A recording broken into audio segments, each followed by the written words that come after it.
بسم اللہ الرحمن الرحیم الحمد للہ رب العالمین الحمد للہ والصلاة علی اہلہا ولعنۃ الدائمۃ علی اعداء اللہ واعداء الرسول من یوم عداوتہم الی قیام یوم الدین رب اشرح لی صدری ویسر لی امری واحلل عقدۃ من لسانی یفقہوا قولی لی خمسۃ اطفی بہم حر الوباء الحاتمہ المصطفیٰ والمرتضیٰ وابناہما والفاطمہ صلوات بھیجے محمد و آل محمد علیہ السلام پر صلی علی محمد و آل محمد وعجل فرجہم۔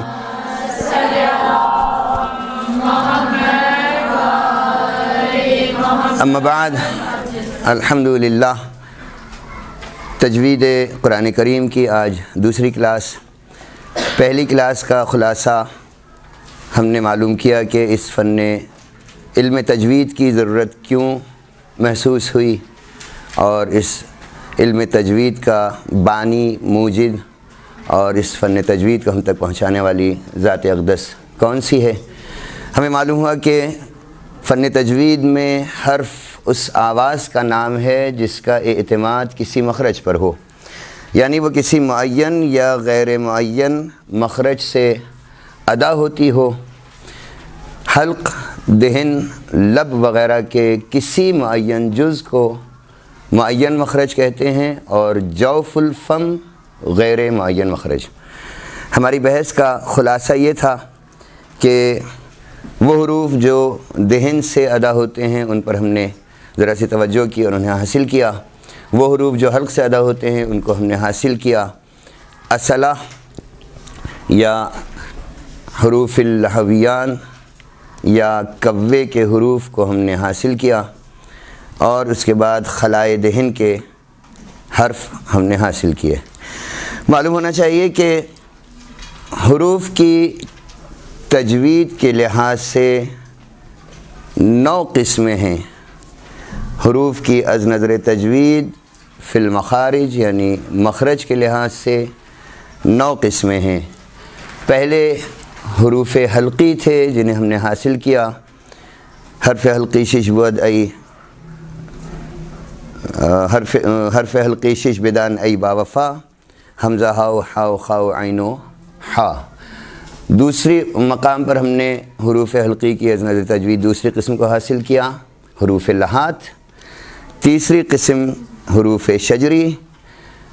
جہاں تک مخارج حروف میں ضروری ہے کہ ہم اس کی اصطلاح کو حاصل کریں، جو مولا متقیان امیر المومنین حیدر کرار علی بن ابی طالب علیہ افضل الصلاۃ والسلام عجل فرجہم ولعناداہم نے بیان فرمایا، اس کے لحاظ سے ان اصطلاحات کو حاصل کریں ضروری ہے، اس لیے کہ آئندہ انشاءاللہ جب علم کی زکوٰۃ اس کو پھیلانا ہے، ہم کلاسز دے رہے ہوں گے آئندہ اپنی زندگی میں انشاءاللہ، تو ان اصطلاحات کو حاصل کریں گے۔ دوسری قسم مخارج حروف حاصل کرنے کی ہماری عام زبان کے جس کا کچھ خلاصہ ہم نے گزشتہ کلاس میں دیا، حرف طا، حرف را، حرف حا، حرف ہا، حمزہ، عین۔ یہ حروف ہم نے اپنی عام زندگی میں جو حروف استعمال کرتے ہیں، آوازیں استعمال کرتے ہیں، اس کے تحت میں حاصل کیا تھا۔ اصطلاحات کی بحث انشاءاللہ آج ہوگی۔ مخارج حروف میں فن تجوید میں ہمیں معلوم ہے کہ کسی زبان کی سادی آواز کو ملفوظی حروف کہتے ہیں۔ اچھا، یہ ذہن میں رہے کہ پہلے ہم ایک خلاصہ دیتے ہیں، اس کے بعد پھر وائٹ بورڈ پر اس کے خصوصیات کو لکھ دیتے ہیں۔ جیسا گزشتہ کلاس میں ہمیں معلوم ہوا کہ بہت سی طالبات یہ چاہتی تھیں کہ ہم آہستہ بولیں، تو وہ آہستہ بولنے کا موقع جو ہے وہ انشاءاللہ وائٹ بورڈ پر آئے گا۔ کسی زبان کی سادی آواز کو ملفوظی حرف کہتے ہیں۔ سادی آواز لفظ ہے، اس آواز کی شکل کو مکتوبی حرف۔ ملفوظ اور مکتوب سے ہمیں معلوم ہوا کہ اگر ہم لکھیں گے تو وہ مکتوبی شکل ہے اور ادا کریں گے تو وہ لفظ ہے۔ لفظ کے اصل معنی ہے پھینکنا۔ علم تجوید میں حروف کے لیے آواز کو ہوا کے ساتھ باہر نکالنا یا پھینکنا لفظ کہلاتا ہے۔ مثلا لفظت النوا، میں نے گٹھلی پھینکی۔ فرماتے ہیں چونکہ مختلف حروف کو جوڑ جوڑ کر لفظ بنائے جاتے ہیں، اس لیے ان حروف کو حروف الہجا کہتے ہیں، یا حروف تہجی یا حروف الہجائیہ۔ حروف معجم بھی یہی حروف کہلاتے ہیں۔ عربی میں حروف ہجا کی تعداد 28 ہے۔ جب ہم کتب کا مطالعہ کرتے ہیں تو ہمیں کہیں 29 حروف لکھے ہوئے ملتے ہیں، کہیں 30 حروف لکھے ہوئے ملتے ہیں عربی کے، لیکن وہی ایک حمزہ اگر بغیر زیر زبر پیش جزم کیا جائے تو الف کہلاتا ہے، اور زیر زبر پیش یا جزم کے ساتھ آئے تو اسی کو حمزہ کہتے ہیں۔ اس کی دو صورتیں ہیں مکتوبی، وہ انشاءاللہ ہم وائٹ بورڈ پر لکھیں گے۔ اس کے بعد ہمیں معلوم ہے کہ بڑی یہ جو اردو میں استعمال ہوتی ہے، کہتے، کھاتے، پیتے، سنتے، چلتے، اٹھتے، بیٹھتے میں جو بڑی یہ استعمال ہوئی، عربی زبان میں بڑی یہ کا تصور نہیں ہے، لیکن صرف ایک جگہ اس بڑی یہ کو ایک قاری نے استعمال کیا، استاد حفص ان کا نام ہے، اور عاصم کوفی یا اعصم کوفی کے شاگردوں میں سے ہیں، اور ہم استاد حفص کی قرأت کو اور استاد حفص کی تجوید جو متصل ہے مولا کائنات سے، اس کو استعمال کرتے ہیں۔ فرماتے ہیں جس عضو یا حصہ عضو سے کسی حرف کا تلفظ ادا ہو، وہ عضو یا حصہ عضو اس حرف کا مخرج کہلاتا ہے۔ مخارج میں ہمیں معلوم ہوا کہ ہونٹ ہیں، ہونٹوں کے دو حصے ہیں، اوپر کا ہونٹ، نیچے کا ہونٹ، پھر ہر ایک ہونٹ کے دو حصے ہیں، بری اور بحری، خشک ہونٹ اور تر ہونٹ۔ باہر کا حصہ خشک ہے، ہونٹ کے اندر کا حصہ تر ہے۔ اس کے بعد زبان ہے جو اپنے دانتوں کے ساتھ اور مسوڑے کے ساتھ مل کر حروف کو ادا کرتی ہے۔ پھر حلق ہے جس سے ہم نے دو حروف کو حاصل کیا، حروف لحاظ کو۔ تالو اور دانت اور مسوڑوں سے مل کر ہوا کو آواز کے ساتھ خارج کرنے سے مخرج بنتا ہے خاص حروف کا۔ ہمیں یہ معلوم ہو گیا کہ 28 حروف میں سے 10 حروف اردو زبان میں بہت آسان ہیں۔ 28 حروف اردو زبان جاننے والوں کے لیے، اردو دانوں کے لیے اور بھی آسان ہیں۔ اردو ایک ایسی زبان ہے کہ جس کا جاننے والا یا بولنے والا، مادری زبان کچھ بھی ہو، اگر اردو جانتا ہے تو یہ کئی زبانوں کا مجموعہ ہے، خصوصاً عربی کا مجموعہ۔ فرماتے ہیں انسان کے منہ میں عموماً 32 دانت ہیں، جن میں سے کچھ دانتوں کو ہم نے گزشتہ درس میں حاصل کیا، ثنایا، رباعیات، انیاب، اور اس سے آگے بڑھ کر ضواحک، طواحن اور نواجز۔ یہ وہ دانت ہیں کہ جن کے ذریعے سے ہم حروف کو ادا کرنے کے لیے جن سے مدد لیتے ہیں اور حروف کو اس کے صحیح مخرج سے ادا کرتے ہیں۔ کیا ضرورت ہے کہ عربی حروف کو صحیح مخارج سے ادا کیا جائے؟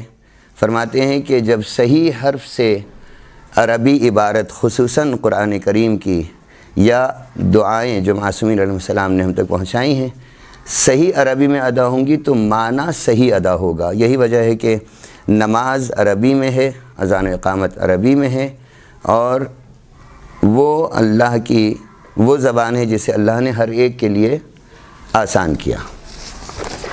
تیسری بحث ہماری اعضاء عربی میں جن کے نام ہیں۔ ہمیں معلوم ہوا کہ ہم نے کچھ تجویدی یا مخارج کے ادائیگی کے عضو یا اعضاء کو حاصل کیا۔ ہونٹ، شفتن، بالائی اور نچلا ہونٹ، باہر اور اندر کا ہونٹ۔ اس کے بعد خیشوم، ناک کی جڑ، اور اس کے بعد کوا، عربی میں لحاظ۔ اور آج ہماری بحث ہے زبان کی۔ زبان کو عربی میں لسان کہتے ہیں، اور زبان کا دانتوں کی طرف سے آخری حصہ اقصی لسان، درمیان کا حصہ وسط لسان، اور شروع کا حصہ ادنی لسان۔ اس کو ہم الٹ بھی سکتے ہیں، شروع کے حصے کو اقصی لسان کہہ سکتے ہیں حلق کی طرف سے، درمیان کا حصہ وہی وسط لسان ہوگا، اور حلق کی طرف کا حصہ ادنا لسان کہلا سکتا ہے۔ اس میں ہمارے پاس زبان کی نوک ہے جسے رأس لسان کہتے ہیں، اور زبان کا سامنے کا حصہ رأس لسان ہے، زبان کی نوک اصلہ کہلاتی ہے۔ زبان کے کنارے، زبان کے کناروں میں سے دونوں کناروں سے یا ایک کنارے سے ہم ایک حرف بہت آسانی سے ادا کرتے ہیں، حرف ضاد، جسے ہم نے گزشتہ درس میں حاصل کیا، جہاز کی آواز میں آج اس کی اصطلاح ہے۔ حرف ضاد زبان کے کنارے سے ادا ہوتا ہے، اس کنارے کو عربی میں ذولق یا زلق کہتے ہیں۔ ذلق، ذال لام قاف ابھی لکھ دیتے ہیں ہم، یا ذولق۔ اس کے بعد زبان کا ہی ایک حصہ ہمارے پاس ہے ظہر لسان، ظہر پشت، زبان کی پیٹھ، زبان کا اندر کا حصہ۔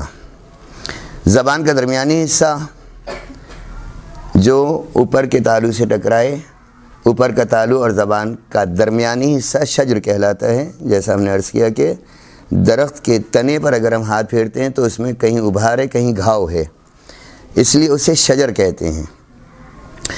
زبان کا ایک حصہ تالو کے رخ کا حافت لسان یا زبان کی کروٹ۔ چھٹی بحث ہماری اس زبان کے اعضاء میں، منہ کے اعضاء میں سے زبان کی جڑ سے سینے کے آغاز تک کا حصہ، جڑ جہاں سے کوا شروع ہوا اور سینے کے آغاز کا حصہ یہ درمیانی حلق ہے۔ اس کے 3 حصے ہیں، زبان کی جڑ کی طرف سے ادنا حلق، وسط حلق اور اس کے بعد اقصی حلق۔ سینے کی طرف سے اگر ہم لیں تو یہی الٹ جائے گا، ادنا حلق سینے کی طرف سے، وسط حلق اور یہ جڑ کی طرف کا اقصی حلق۔ فرماتے ہیں کہ حلق کے جس مقام سے آواز نکلتی ہے، ہمیں معلوم ہے پورے حلق سے آواز پیدا نہیں ہوتی، زبان کے جس حصے سے آواز پیدا ہوتی ہے اسے اردو میں نرخرا کہتے ہیں۔ یہی وجہ ہے کہ اگر کسی کا نرخرا یا خود اپنا نرخرا دبایا جائے تو خرخراہٹ کی آوازیں آتی ہیں، یہ آواز کے ادائیگی کا حصہ ہے۔ یہ نرخرا عربی میں حنجرہ کہلاتا ہے، ہے نون جیم رے اور گولتے، اور اس میں جو جھلی ہے اس پر تہے ہیں، جھلی کی تہہ پر باریک باریک رگیں ہیں۔ رگ عربی میں وتر کہلاتی ہے، واو تیرے، اور اس کی جمع اوتار ہے جس سے آوازیں پیدا ہوتی ہیں، مختلف قسم کی آوازیں پیدا ہوتی ہیں۔ آخری بحث، انسان کے منہ سے جو ہوا طبیعت کے تقاضے سے بلا ارادہ نکلتی رہتی ہے، ہم سو رہے ہوں، جاگ رہے ہوں، بول رہے ہوں، ہنس رہے ہوں، خاموش ہوں، ہماری سانس مسلسل چلتی رہتی ہے۔ اس سانس کو عربی میں نفس کہتے ہیں۔ فرق ہے نفس، نفس انسانی، خود پورا انسان، اور اس سلسلے میں ایک چیز عرض کرتا چلوں، صادق آل محمد حضرت امام جعفر الصادق علیہ الصلاۃ والسلام، صلی علی محمد وعلی محمد وعجل فرجہم، کی خدمت میں آنے والے فرد نے کہا کہ ابن رسول اللہ صلی اللہ علیہ وآلہ، میں بہت ساری مشکلات میں، بہت سارے مسائل میں، بہت دنیا کے تمام درد و غم و رنج میں مبتلا ہوں، اور میرے لیے کوئی راہ بقا نہیں ہے، کوئی بچت کی، بچ جانے کی راہ نہیں ہے، میں کیا کروں کہ ان تمام مشکلات سے جو ایک ساتھ ہی مجھ پر ٹوٹ پڑی ہیں، ذہنی طور پہ مصروف ہو گیا ہوں، معاشی طور پہ مشکل میں پڑا ہوں، ہر لحاظ سے مصیبت میں ہوں، اور میرے لیے کوئی ایسا راستہ ہو کہ میں ان تمام چیزوں سے بچوں، اور اس دور میں یہ چیزیں ہمارے درمیان بہت زیادہ ہیں۔ 1400 سال پہلے چھٹے امام علیہ السلام نے فرمایا تھا کہ ہر مومن کے قلب کے گرد شیطان مختلف قسم کے تانے بانے بنتا ہے، یہ گر جائے گا، وہ آ جائے گا، وہ ٹکرا جائے گا، وہ کھا لے گا، وہ جل جائے گا، وہ مختلف قسم کے مسائل بلا وجہ کے، اور اس کے ذریعے مومن کو گمراہ کرنا چاہتا ہے۔ ہر مومن پر فرض ہے، اچھا لفظ مومن میں خواتین و مرد دونوں شامل ہیں، کوئی یہ نہ کہے کہ مومن سے مراد خالی مرد ہیں، مرد و خواتین سب شامل ہیں۔ فرمایا کہ ہر مومن 40 دن کے اندر 2 رکعت نماز بنیت نماز حدیث نفس، نون فیسین جس میں فے ساکن ہے، نماز حدیث نفس نیت کرے گا، نماز حدیث نفس پڑھتا ہوں یا پڑھتی ہوں قربتاً الی اللہ، اور نماز فجر کی طرح بالکل بہت سادہ اور آسان نماز فجر کی طرح اس 2 رکعت نماز کو اس نیت سے پڑھ لے، وحدہ لا شریک جل جلالہ اس کے قلب سے شیطان کے تمام تانے بانوں کو توڑ دیتا ہے اور انسان پرسکون ہو جاتا ہے۔ اس دور میں چونکہ مشکلات ہم بلا وجہ کی اپنے اوپر زیادہ لیتے ہیں، مشکلات جس کی بنا پر ذہنی طور پہ پریشان رہتے ہیں، ہم پر تو گویا سمجھ لیں کہ جیسے واجب ہو کہ ہم اس نماز کو ضرور پڑھیں۔ نماز حدیث نفس، وہ نفس ہے، نفس یعنی جسم کے اور انسان کے قلب و دماغ پر عارض ہونے والی چیزیں، اس کے لیے نماز۔ سر کتنے دن پڑھنی ہے؟ نفس 40 دن کے اندر 1 مرتبہ، جس نے کبھی نہ پڑھی ہو وہ شروع میں 2 3 4 دن تو روزانہ ہی پڑھ لے۔ اور یہ میں عرض کروں کہ اب موضوع بدل جائے گا، وہ جو خدا نخواستہ سائیکو افراد ہیں، خواتین ہوں یا مرد ہوں، جو ذہنی طور پہ اتنے پریشان ہو چکے ہیں کہ اب ان کی سمجھ میں کچھ نہیں آتا اور لوگوں نے انہیں سائیکو قرار دے دیا ہے، اگر وہ افراد پڑھیں اور وہ نہ پڑھ سکیں، ان کی نیابت میں ان کا کوئی عزیز رشتہ دار پڑھے تو بھی مکمل اثر انداز ہے۔ شروع میں 2 3 دن پڑھ لیں، اس کے بعد ہر مہینے 1 مرتبہ پڑھ لیں، جب یاد آئے جب پڑھ لیں۔ خوب، نفس، حدیث نفس، نفس عربی میں سانس کو کہتے ہیں۔ سانس لیتے وقت آواز کے وتر یعنی آواز کے وہ تار جو ہیں وہ رگیں کھلی رہتی ہیں۔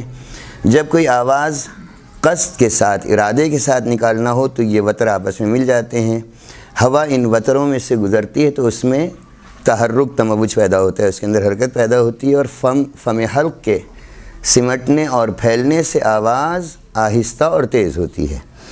یہی وجہ ہے کہ ارادے کے ساتھ ادا کیا جانے والا لفظ وہ قابل سماعت ہے، اور سوتے ہوئے افراد جو کیا کیا بولا کرتے ہیں کچھ افراد خدا نخواستہ، وہ آواز، وہ ان کے الفاظ وہ قابل فہم بھی اکثر نہیں ہوتے۔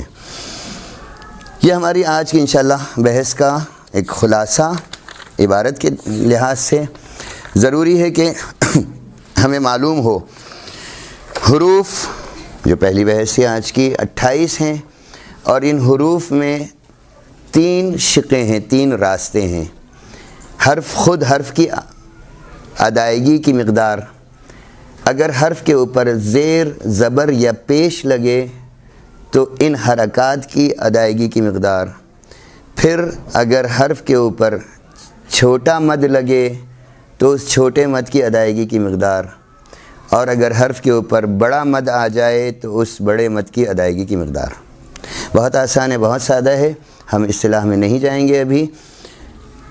فن تجوید کے وہ علماء جنہوں نے ماحول کے لحاظ سے، معاشرے کے لحاظ سے، معاشرے میں جو کچھ اس وقت بیان کیا جا رہا ہے یا سنا جا رہا ہے، اس کے لحاظ سے جو مقدار معین کی ہے بے حکم مولا امیر المومنین علیہ الصلوۃ والسلام، فرماتے ہیں کہ حرف پر اگر زبر آ جائے تو ایک انسانی انگلی کا عام رفتار سے آدھا کھلنا۔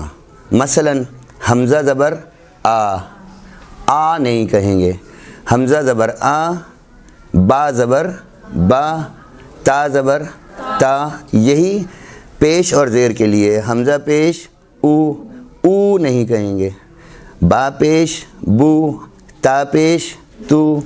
اسی طریقے سے زیر کی حرکت، حمزہ زیر ای، با زیر بی، تا زیر تی۔ ہم نے ای بی اور تی کیوں کہا، اے بے اور تے کیوں نہیں کہا؟ کہنے لگے اردو میں اے بے تے ممکن ہے صحیح ہو اردو بولنے والوں کے لیے، لیکن چونکہ عربی کی تجوید ہے لہٰذا مولا امیر المومنین حضرت کرار علی بن ابی طالب علیہ الصلاۃ والسلام صلی اللہ علیہ محمد وآل محمد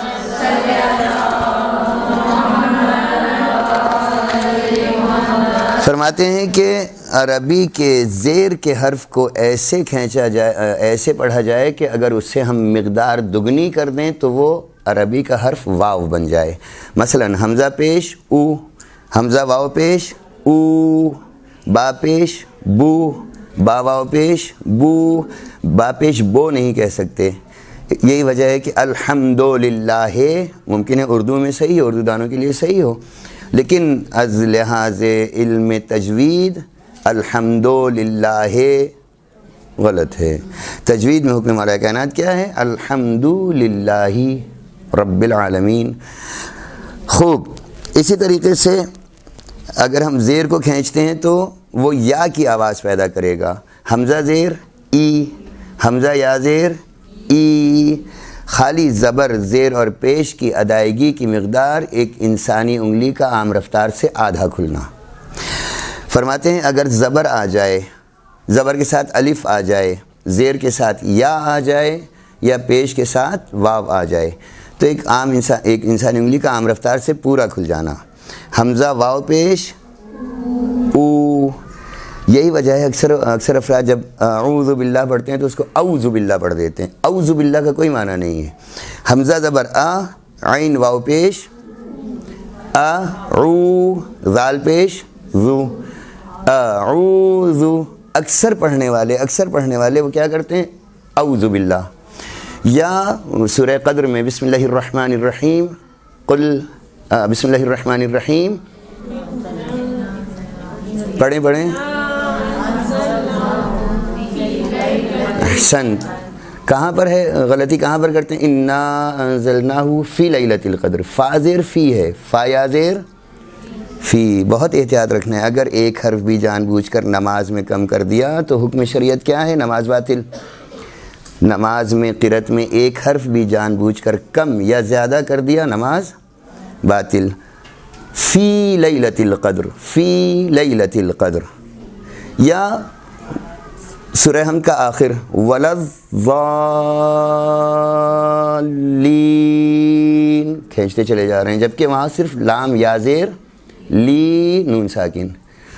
غیر المغضوب علیہم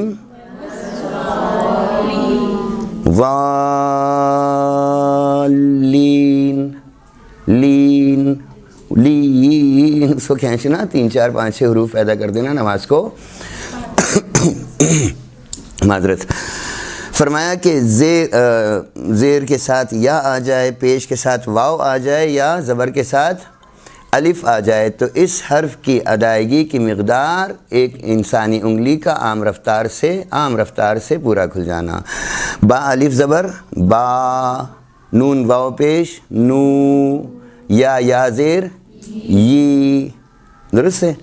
فرماتے ہیں اگر چھوٹا مد آ جائے یا بڑا مد، فرماتے ہیں چھوٹے مد کی مقدار 3 انگلیوں کا عام رفتار سے پورا کھلنا ہے. چھوٹا مد 3 انگلیوں کا عام رفتار، ایک انگلی کھلے گی، پھر دوسری کھلے گی، پھر تیسری کھلے گی. جتنی دیر میں عام رفتار سے ایک کر کے انگلی کھلے، جتنی دیر میں یہ کھلے اتنی دیر چھوٹے مد کو جس حرف کے اوپر آ جائے اسے کھینچنا ہے. فرماتے ہیں اگر بڑا مد آ جائے تو یہی مقدار ایک اور بڑھ جائے گی، 4 انگلیوں کا عام رفتار سے پورا کھلنا. غیر المغضوب علیہم ولا الضالین. واضح.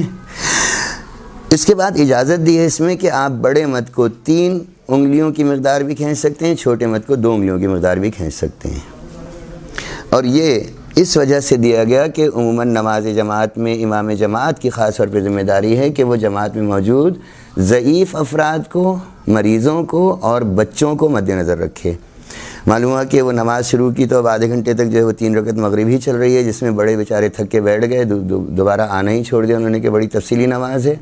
اور بچوں نے کھیل بنا لیا کہ نماز میں انہوں نے نماز کو ہی بھلا دیا. زیر زبر پیش کی مقدار، الف واو اور یا کی مقدار، اور تیسرا چھوٹے مد اور بڑے مد کی مقدار. ہم نے گزشتہ درس میں عرض کیا تھا کہ ہمیں چاہیے کہ ہم یسرنا القرآن کا ایک مطالعہ ضرور کریں. یسرنا القرآن وہ کتاب ہے کہ جس کی ڈیفینیشنز میں جس کے اوپر جو تفصیل دی گئی ہے اس میں گویا تجوید کا بہترین خلاصہ دیا ہے. اگر ہم اس کو پڑھ لیتے ہیں تو پھر ہمارے پاس حروف کو یاد کرنا اور حروف کی ادائیگی کو صحیح طریقے سے انجام دینا بہت آسان ہے. پہلے ہمیں حروف تہجی میں کچھ حروف ایسے ملیں گے کہ جن پر مد لگا ہوا ہے، ان حروف کو ہمیں کھینچنا ہے. جب ہم الگ الگ پڑھیں، کہنے کہ الگ الگ پڑھنے پر کیوں کھینچنا ہے؟ کہا کہ حروف کی اصل ہے قرآن کریم کے مقطعات. کہاں سے شروع ہوا؟ سورہ مبارکہ بقرہ. کیا پڑھنا ہے؟ بسم اللہ الرحمن الرحیم.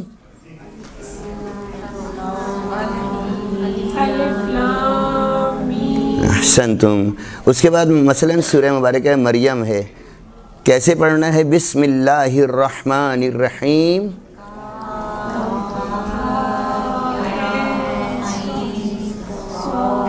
اچھا، اس میں سارے کے سارے حروف کے اوپر مد لگا دیا ہے، سب حروف کے اوپر مد نہیں ہے، بہت زیادہ دھیان دینا ہے، تمام حروف پر مد نہیں ہے۔ ان حروف مقطعات کو، چونکہ حروف تہجی کی اصل حروف مقطعات ہیں، مقطعات کے جو قطع کر کے پڑھا جاتا ہے، بہت سے افراد جو ہیں وہ الف لام میم کو علم پڑھ جاتے ہیں، کاف یا عین صاد کو پڑھا ہی نہیں جاتا ان سے، یا مثلا طا سین کو تس پڑھ دیتے ہیں۔ حروف مقطعات کی ادائیگی، اور اگر ہم ان کو سمجھ لیں جو 8 اور 1 اضافہ کر کے 9 ہیں، تو ہمیں تمام حروف حاصل ہو جائیں گے۔ 28 حروف ہیں ہمارے پاس، بہت آسان ہے ان کو عربی میں یاد کر لینا۔ الف با تا سا جیم ہا خا، 7 حروف، الف با تا سا جیم ہا خا۔ اس کے بعد کیا ہے؟ دال زال را زا سین شین صاد، 7 حروف۔ اس کے بعد کیا ہے؟ ضاد طا ظا عین غین فا قاف، اور پھر آخری 7 حروف کاف لام میم نون واو ہا یا۔ لکھے 30 جاتے ہیں، یہ اسم قرآن میں بھی 30 حروف لکھے ہیں، لیکن اس میں کیا کیا ہے؟ ایک بڑی یا کا اضافہ کیا ہے، اور ایک الف پہلے اور پھر حمزہ کا اضافہ کیا ہے، جبکہ عربی میں بڑی یا بھی نہیں ہے، اور عربی میں وہی حمزہ جو زیر زبر پیش کے ساتھ حمزہ کہلا رہا ہے، اگر یہ علامتیں ہٹا دیں اس کے اوپر سے تو وہی الف کہلاتا ہے۔ یہاں تک بات واضح ہوئی؟ ہم نے بحث کا آغاز کہاں سے کیا؟ کس کے ذہن میں ہے؟ اس کو میں کیسے رکھوں کہ صلوات بھیجیں محمد و آل محمد پر۔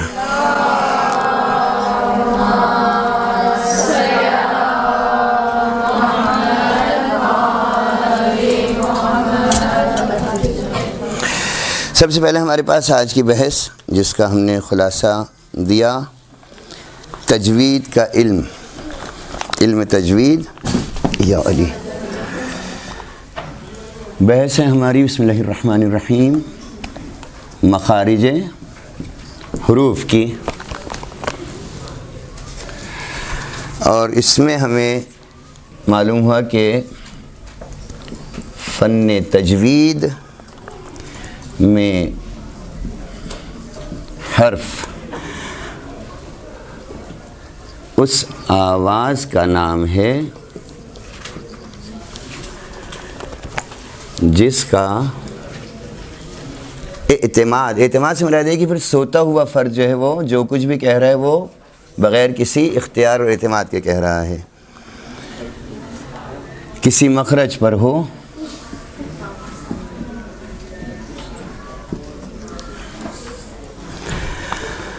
یعنی وہ کسی معین یا غیر معین مخرج پہ ٹک جاتی ہو، معین یا غیر معین مخرج پر ٹک جاتی ہو، یعنی رک جاتی ہو۔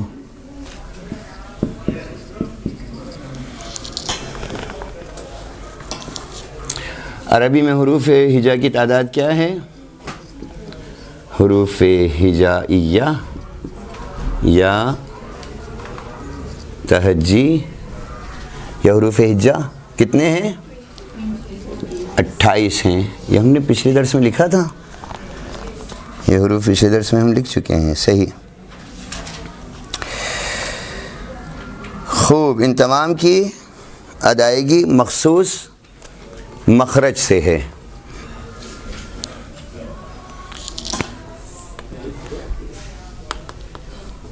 اٹھائیس ہیں،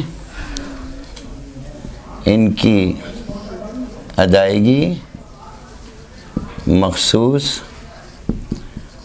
مخارج سے ہے۔ یہ حروف دہن کے، لب کے، مسوڑے کے، دانتوں کے، حلق کے، گلے کے اور سینے کے مخصوص مقامات سے ادا ہوتی ہیں۔ یہاں تک واضح ہے؟ خوب، فرماتے ہیں کہ حروف کی از نظر تجوید کتنی قسمیں ہیں؟ احسنتم، حروف کی از نظر علم تجوید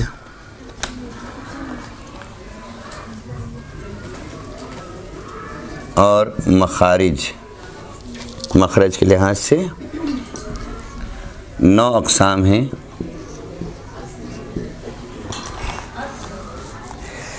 از نظر تجوید یا مخارج،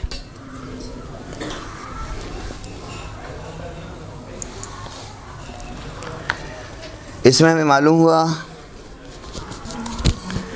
پہلی قسم ہمارے پاس کیا تھی؟ احسنتم، حروف حلقی۔ دوسری قسم ہمارے پاس کیا ہے؟ حروف لحاظ۔ تیسری قسم کیا ہے؟ شجری۔ چوتھی قسم کیا ہے؟ حروف حافی۔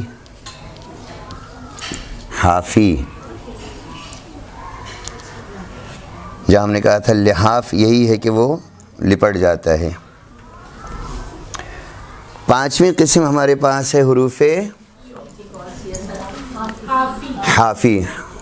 حروف حافی زبان کے کنارے کے حرف، وہ حروف حافی نہیں بلکہ ایک ہی حرف حافی۔ کون سا حرف ہے؟ حرف حافی کون سا حرف ہے؟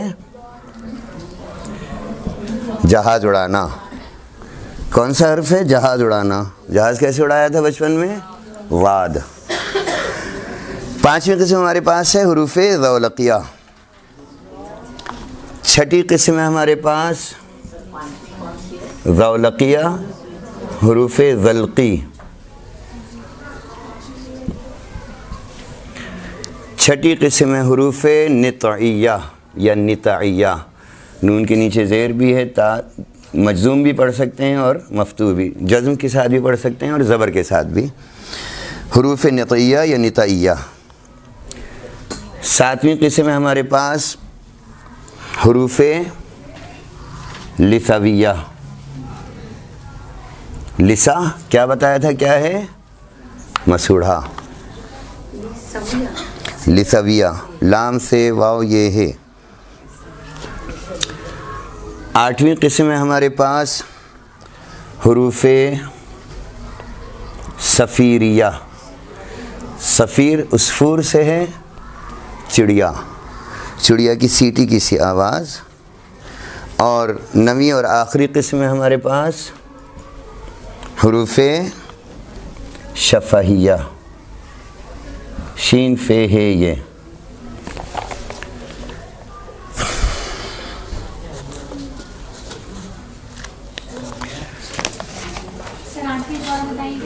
آخری شفہیہ یا شفویہ، آٹھویں صفیریہ، صاد فے یہ رے یہ ہے، حروف صفیریہ۔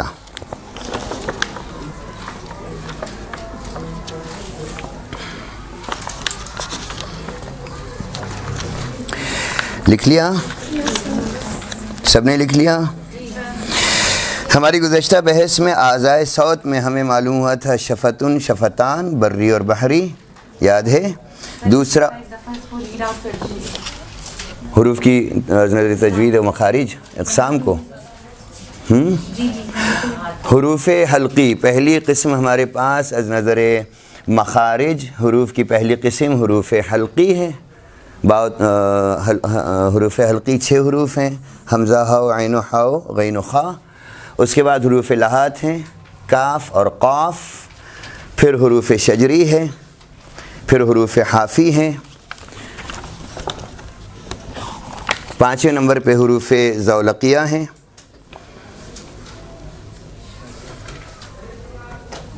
چھٹی قسم ہمارے پاس حروف نطعیہ یا نطعیہ، نون طا عین یا ہا نطعیہ۔ یہ حروف کی قسموں کے نام ہیں، قسمیں ہیں یہ حروف حلقی۔ مثلا 6 حروف ہم نے کہا، کون کون سے ہیں؟ حمزہ ہاء عین و حاء غین و خا، یہ حروف حلقی ہیں۔ کوے کے حروف یا حروف لہوی یا حروف لحاظ قاف اور کاف، بہت سے افراد کاف کو بھی عموماً قافی ادا کرتے ہیں، بہت احتیاط چاہیے۔ اس کے بعد حروف شجری، شین، جیم، یا. یہ ابھی بحث نہیں ہے، ابھی بہت آگے نہ جائیں، میں تیزی سے دہرا دیتا ہوں، لکھنے کی ابھی ضرورت نہیں ہے، وہ اپنے موضوع پر آئے تو بہتر ہے. ایک ایک چیز اسٹیپ بائی اسٹیپ آگے بڑھیں تو زیادہ آسان رہے گا، ورنہ ذہن پریشان ہوگا. حرف حافی ہے ضاد، حرف ذولقیہ. پانچویں قسم ہمارے پاس لام، نون اور را. حرف نطعیہ، یہ حروف کی از نظر مخارج، از نظر تجوید قسم ہے چھٹی. نطعیہ میں ہمارے پاس سا، تا، دال اور طا. حروف لثویہ جو ہم مسہوڑوں سے کی مدد سے انجام دیتے ہیں. حرف سا 3 نقطی، ثمر والا سا، ذال اور وا. اس کے بعد ہمارے پاس قسم ہے 8ویں صفیریہ، زا، سین، صاد، زا، سین، صاد. اور آخری قسم ہے شفہیہ جو ہونٹوں کے حروف ہیں، با، میم، فا، واو. یہ دہرا دیا ہے، ابھی لکھنے کی ضرورت نہیں ہے، جو لکھنا ہے وہ میں انشاءاللہ یہاں پر لکھ دوں گا. یہ از نظر تجوید حروف کی قسمیں ہیں. اعضائے صوت میں ہم گزشتہ درس میں حاصل کر چکے. ہونٹ کو عربی میں کیا کہا؟ شفا. دونوں ہونٹ شفتان، دونوں ہونٹ کا خشک اور تر حصہ ہاں شفت بحری، شفت بری. دوسری قسم تھی ہمارے پاس خلائے دہن، یعنی منہ کے اندر کی فضا، جس کو ہم نے عربی میں کیا کہا؟ جوف الفم. یہ لکھ لیا سب نے؟ مٹا دوں؟ دوسری قسم تھی ہمارے پاس جوف الفم. اور جوف الفم کیا ہے؟ منہ کا درمیانی حصہ. جوف ہم نے کیا عرض کیا تھا؟ 2 اینٹوں کے درمیان جو ہم سیمنٹ لگا کے اینٹوں کو ایک دوسرے سے جوڑتے ہیں، یہ جوف کہلاتا ہے. کسی بھی چیز کا درمیانی حصہ جوف کہلاتا ہے. جوف الفم یعنی منہ کا بالکل درمیانی حصہ. اور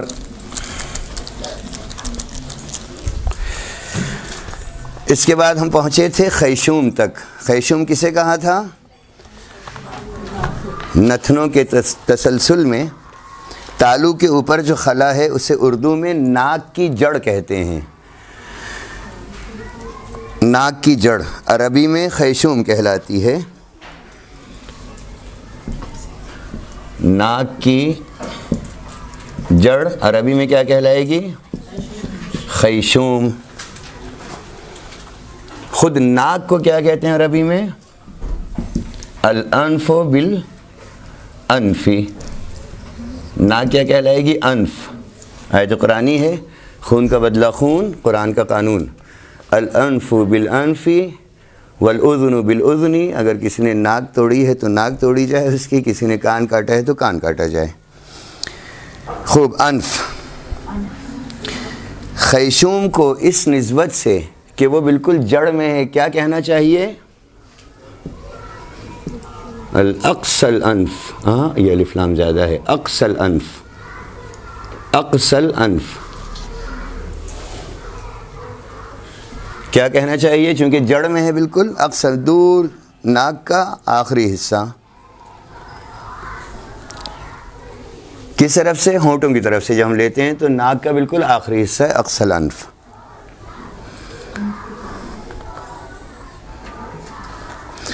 خوب. اس کے بعد ہے تالو.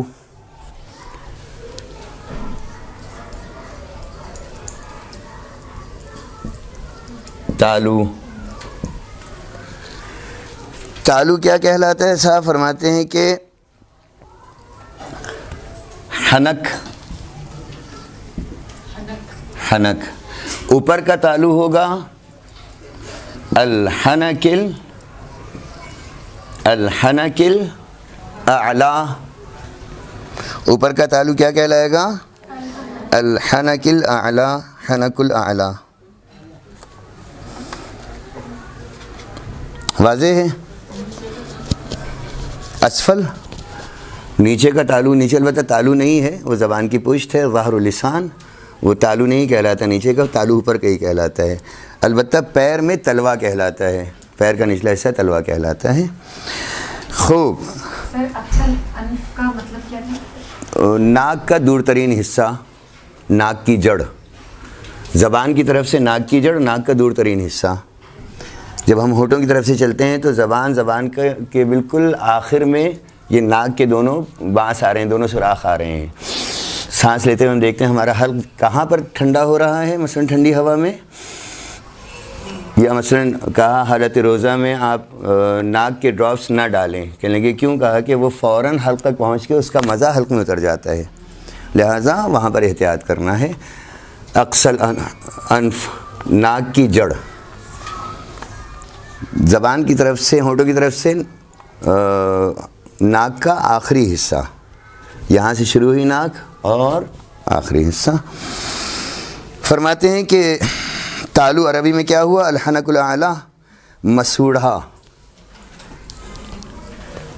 اچھا، یہ لکھا کیوں جا رہا ہے، اصطلاح کیوں لکھی جا رہی ہے؟ تاکہ جب ہم بڑھیں گے اپنی اس کلاس میں تو پھر ہم خالی اردو نہیں استعمال کریں گے، عربی استعمال کریں گے۔ فرماتے ہیں کہ مسوڑھا کیا کہلاتا ہے؟ لساتن، لسا، لام سے ہے، لسا، سے نقطی سے، ثمر والا، کوثر والا سے، سا، لسا، لام سے ہے، لام سا ہا، لام سا ہا، لساتن۔ یہ گولتا کے اوپر، گولتا ساکن ہونے پر ہا بن جاتی ہے، لسا، ملا کے پڑھیں گے لساتن، لسا۔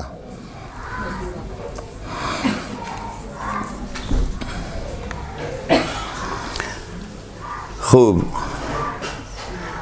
تالو کا وہ کھردرا حصہ جو بالائی جبڑے کے سامنے دانتوں کے اندرونی طرف ہے، یعنی تالو کا وہ حصہ جو دانتوں سے بالکل متصل ہے، اس کو ہم زبان دردرائیں، زبان پھیریں تو وہ دردراتی ہے، زبان جیسے درخت کی چھال۔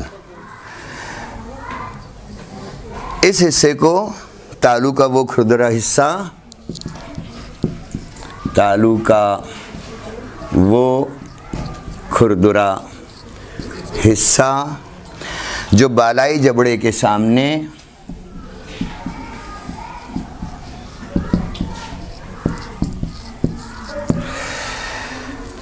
دانتوں کی اندرونی طرف ہے،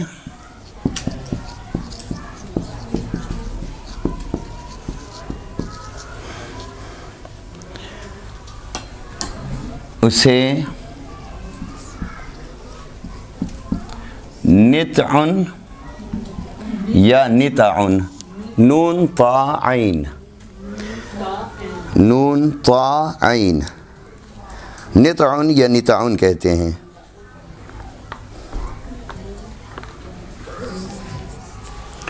درست ہے۔ اس کے بعد ہم دیکھتے ہیں کہ حلق کا ہمارا وہ حصہ جہاں ایک ٹکڑا گوشت کا لٹکا ہوا ہے، اسے کیا کہتے ہیں؟ لحات، لحات، کوا اردو میں، لحات عربی میں۔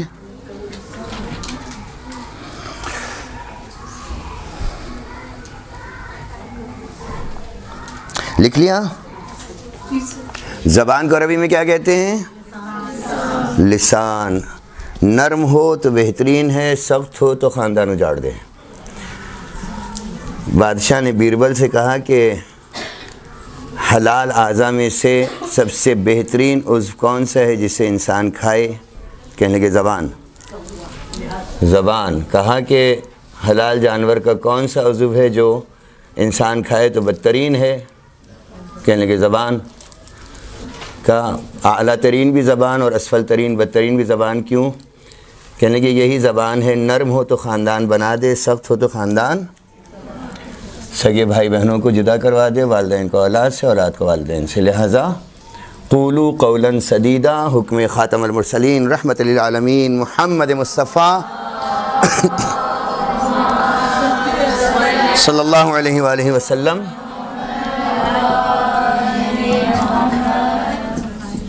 ارشاد فرماتے ہیں کہ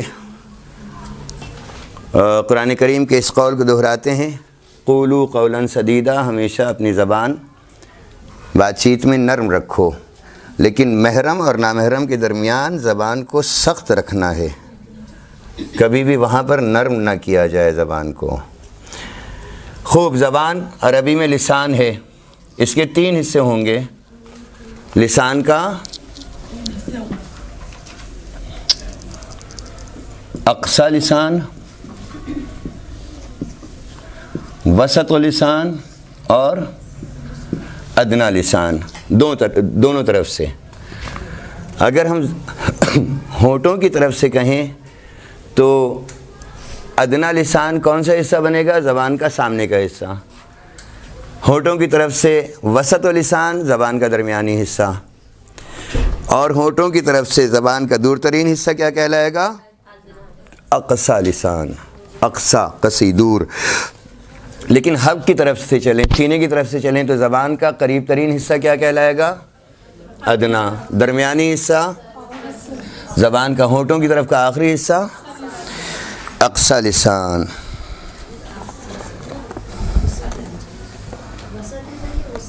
وسط، وسطی، واسط ہے نا، یہاں واسطی ہوں گے، زیدی سادات جو واسطی لکھتے ہیں وسط سے ہے۔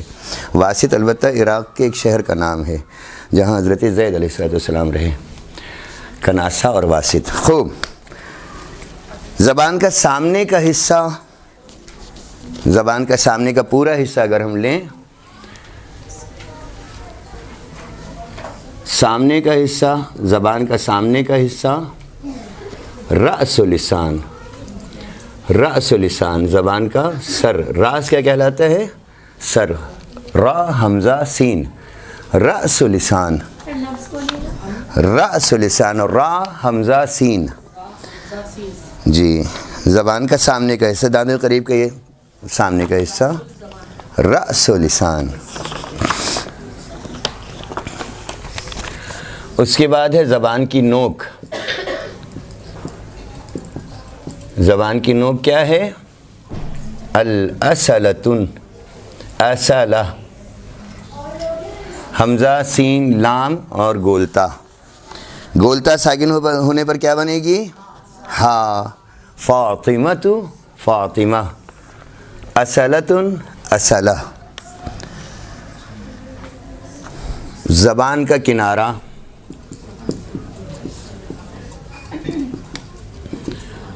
ذلقن، زال لام قاف دو پیش قن، ذلقن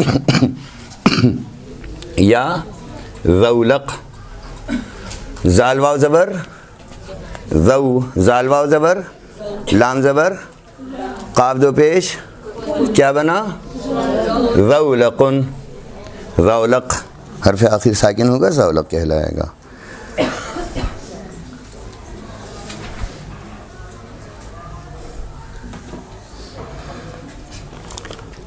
خوب، زبان کا سرا، 2 منٹ رہ گئے۔ زبان کا سرا فرماتے ہیں کہ تالو کے، زبان کا سرا اور تالو کا وہ حصہ جو کھردرا ہے، دیکھیے یہ دوسری بحث ہے، اسی میں گزشتہ بحث سے اس کو ملائیں۔ زبان کا سرا اور تالو کا وہ حصہ جو کھردرا ہے، فرماتے ہیں اسے کیا کہنا چاہیے؟ شجرن، جیم ساکن ہے، شجر کہلاتا ہے۔ خیر من الف شہر یا حتی مطلع الفجر، شجر، جیم ساکن ہے۔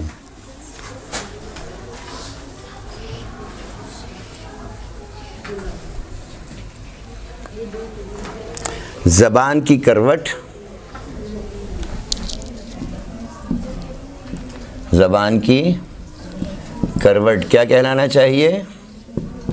حافۃ لسان، حافہ، کروٹ، زبان کے کنارے۔ حافۃ لسان، ہا الف فا گول ہا، حافت لسان، زبان کی کروٹ۔ سورہ قدر کون سنائے گا؟ آپ کے پاس 1 منٹ ہے اس وقت کی کلاس کا۔ اعوذ باللہ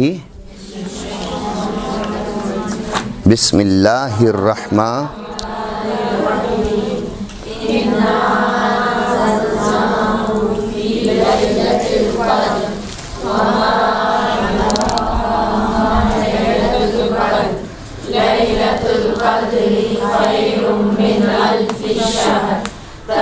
خیر من الف شہر۔ یہ باہر بھی میں نے سنا کسی سے، شہر نہیں کہنا ہے، ہاں کے اوپر زبر نہیں لگانا ہے، خوب شہر۔ تنزل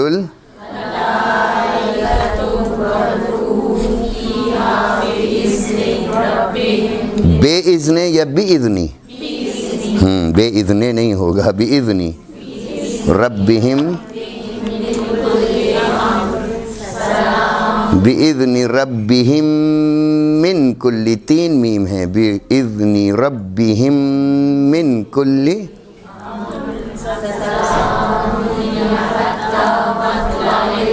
ہی اور حتیٰ کے دونوں ہاں ایک ہی ہیں، ہی حتیٰ مطلع الفجر۔ وصلی اللہ علی محمد وآلہ الطاہرین، صلوات بھیجیں محمد وآلہ محمد۔ اعوذ باللہ من الشیطان اللعین الرجیم، بسم اللہ الرحمن الرحیم، الحمد للہ رب العالمین، الحمد لأہلہ والصلاة علی اہلہا والعنۃ الدائمۃ علی اعداء اللہ واعداء الرسول من یوم عداوتہم الی قیام یوم الدین۔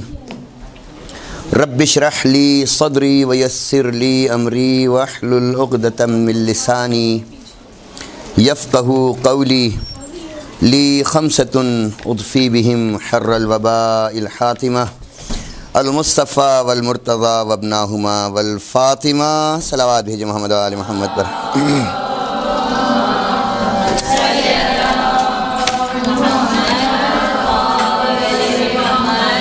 اما بعد، الحمدللہ آج ہماری پہلی کلاس میں، آج کی پہلی کلاس میں آزائے صوت کی بحث تمام ہوئی۔ ہمیں اصطلاحی معنی اور عربی معنی معلوم ہوئے۔ اس وقت کی ہماری بحث تتمہ ہے دانتوں کے عربی نام۔ گزشتہ درس میں ہمیں معلوم ہوا کہ زبان کی سادی آواز ملفوظی حرف کہلاتی ہے، اور شکل کو مکتوبی حرف کہتے ہیں، لکھے ہوئے کو مکتوبی حرف، اور ادا ہونے والے حرف کو ملفوظی یا لفظی حرف کہتے ہیں۔ اور اس میں ہمیں معلوم ہوا کہ انسان کے منہ میں عموماً 32 دانت ہیں، 16 دانت بالائی جبڑے میں اور 16 دانت زیریں جبڑے میں۔ ان 32 دانتوں کے عربی ناموں میں سے کچھ کے نام ہمیں معلوم ہوئے۔ 4 دانت سامنے کے، جس میں اوپر کے دونوں چوڑے دانت اور اس کے نیچے کے دونوں دانت، ثنایا، اوپر کے ثنایا علیہ اور نچلے دونوں دانت ثنایا سفلا کہلائے۔ اس کے بعد ہمیں 4 دانت معلوم ہوئے رباعیات، بالائی جبڑے میں۔ یہ گزشتہ جب ہم نے نام دہرائے ہیں اس کا خلاصہ دے رہا ہوں، ظاہراً آپ کے پاس لکھا ہونا چاہیے پچھلے درس میں۔ سفلا، سین، فا، لام اور یا حبلا، کھڑیا جس کے اوپر زبر لگتا ہے، کھڑیا جس پر زبر لگتا ہے۔ رباعیات وہ 4 دانت جو ثنایا علیہ کے دائیں بائیں، ایک ایک دانت اوپر ایک ایک دانت نیچے، یہ 4 دانت رباعیہ کہلائے، جس میں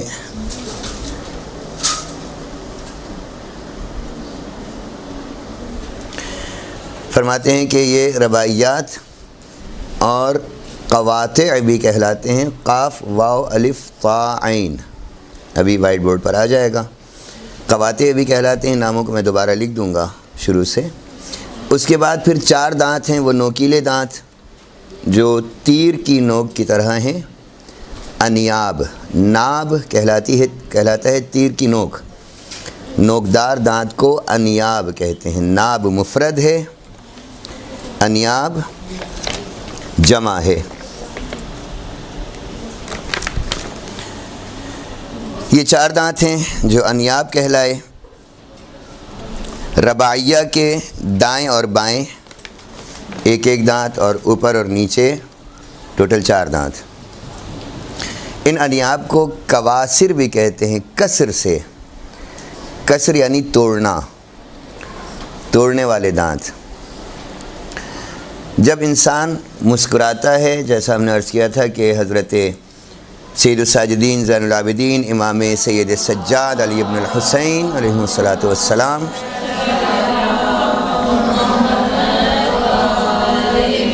کی شان اقدس یہ تھی، اور آج بھی کربلائے معلیٰ معرفت کے ساتھ جانے والا فرد۔ معرفت معنی ہے اس چیز کا کہ میں یقین کر لوں کہ میں کس معصوم کے سامنے جا رہا ہوں، میں یقین کر لوں کہ اللہ نے مجھے اس منزل پر توفیق دی ہے کہ میں اس معصوم کے پاس جا رہا ہوں، اور وہ وحدہ لا شریک ہے جل جلالہ، اور اس نے ان معصومین کو معین کیا ہے حضرت انسان کی بقا کے لیے، اور میں معصوم کے سامنے جا رہا ہوں۔ جب یہ یقین کر لے گا تو یہ معرفت کی پہلی منزل ہے۔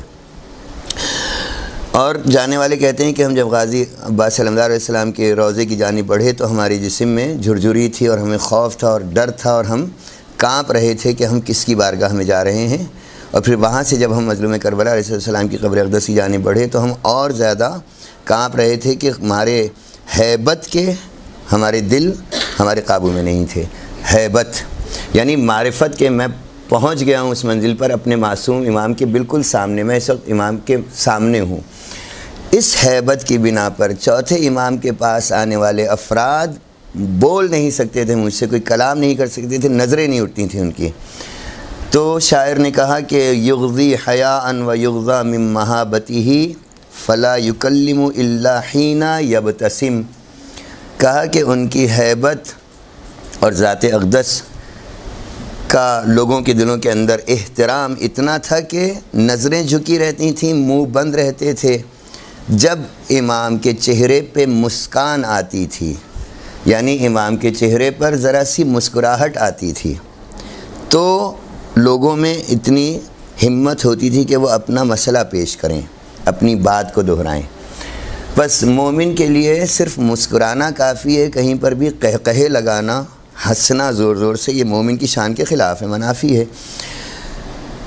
کہتے ہیں کہ ان کواسر یا انیاب کے برابر میں جو دانت ہیں وہ دانت ہیں کہ جو مسکراہٹ میں جہاں تک ہونٹ کھل جاتے ہیں یا ہونٹ کھل جاتے ہیں، جہاں تک ہونٹ کھلتے ہیں یا ایک ہونٹ کھلتے ہیں تو جہاں تک یہ دانت نظر آتے ہیں، یہ کواسر کے برابر والے دانت ہیں، انیاب کے برابر والے دانت ہیں۔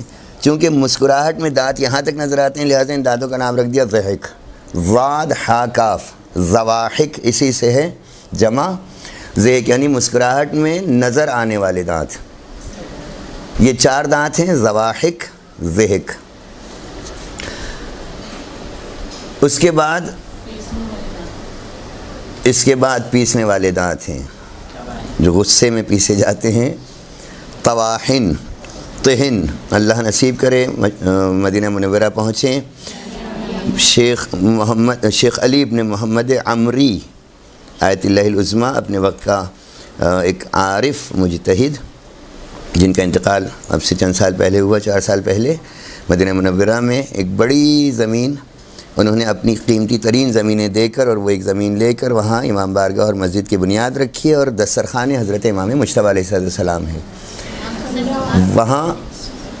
ہاں وہی باغ امام حسن وہی کہلاتا ہے، انہوں نے وقف کر دیا آیت اللہ نے، اب ان کے بیٹے کاظم وہاں پر ہیں۔ وہاں انڈر گراؤنڈ کچھ تبرکات ہیں، جب انہوں نے گھر وغیرہ توڑے ہیں آج سے تقریباً 100 سال پہلے 1922 میں، تو بہت سے تبرکات ہیں جو شیخ عمری اٹھا لائے تھے وہاں سے، یعنی انہوں نے سنبھال لیے تھے۔ اس میں چکی ہے، وہ چکی منسوب ہے بی بی حضرت معصومہ کونین مخدومہ عالم جناب فاطمہ الزہرا سلام اللہ علیہا سے منسوب ہے۔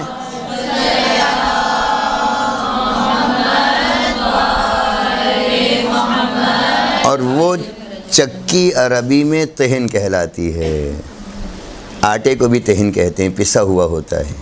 طواحن، ضواحک کے برابر میں 12 دانت ہمارے تین تین دانت ملا کر 12 دانت ہیں جو طواہن کہلاتے ہیں. طواہن کی مفرد تہن ہے. طاہنہ یہ پیس دیتے ہیں غذا کو، یہ غذا کو بالکل آٹے کی طرح پیس دیتے ہیں. یہ 12 دانت ہیں جو طواہن کہلاتے ہیں. چونکہ ان دانتوں سے غذا چبائی جاتی ہے، پیسی جاتی ہے، لہٰذا ان دانتوں کو طواہن، پیسنے والے دانت کہا. ان طواہن کے بعد پھر داڑھیں ہیں. عقل داڑھ بھی اسی میں شامل ہے. داڑھیں ہیں فرماتے ہیں بالائی جبڑے میں دائیں طواہن سے دائیں طرف اور بائیں طواہن سے بائیں طرف، یعنی ان تین تین دانتوں پہ جو طواہن کہلائے ان کے بعد اوپر ایک ایک دانت ہے. یہ 4 دانت ہیں اور یہ مفرد ناجز، ناجز نون الف جیم ذال، اور جمع نواجز. آخری دانت ہیں، ایک ایک آخری دانت اوپر اور نیچے دونوں طرف 4 دانت ہیں، یہ نواجز کہلاتے ہیں. انہی کو عقل داڑھ بھی کہتے ہیں. عربی میں نجز کے معنی ہے آخری داڑھوں سے سختی سے کاٹنا، یعنی کسی توڑنے والی چیز کو ہم آخری دانتوں پر رکھ کر توڑتے ہیں چونکہ اس میں طاقت ہمیں زیادہ ملتی ہے. اور ان تمام زواحق، طواہن اور نواجز، زواحق کتنے دانت تھے ہمارے پاس؟ 4. طواہن کتنے تھے؟ 12. نواجز کتنے تھے؟ 4. یہ 20 دانت. ان 20 دانتوں کو اضراس، ضرس اور ازراس بھی کہتے ہیں. واضح ہے؟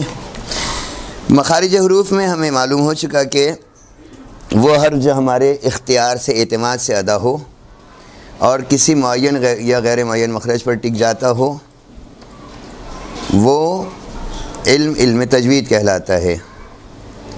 وہ علم تجوید میں حرف کہلاتا ہے. اس میں ہمیں حلقی حروف معلوم ہو گئے، کوے کے حروف معلوم ہو گئے، حروف دہن معلوم ہو گئے، خلائے دہن کے حروف معلوم ہوئے.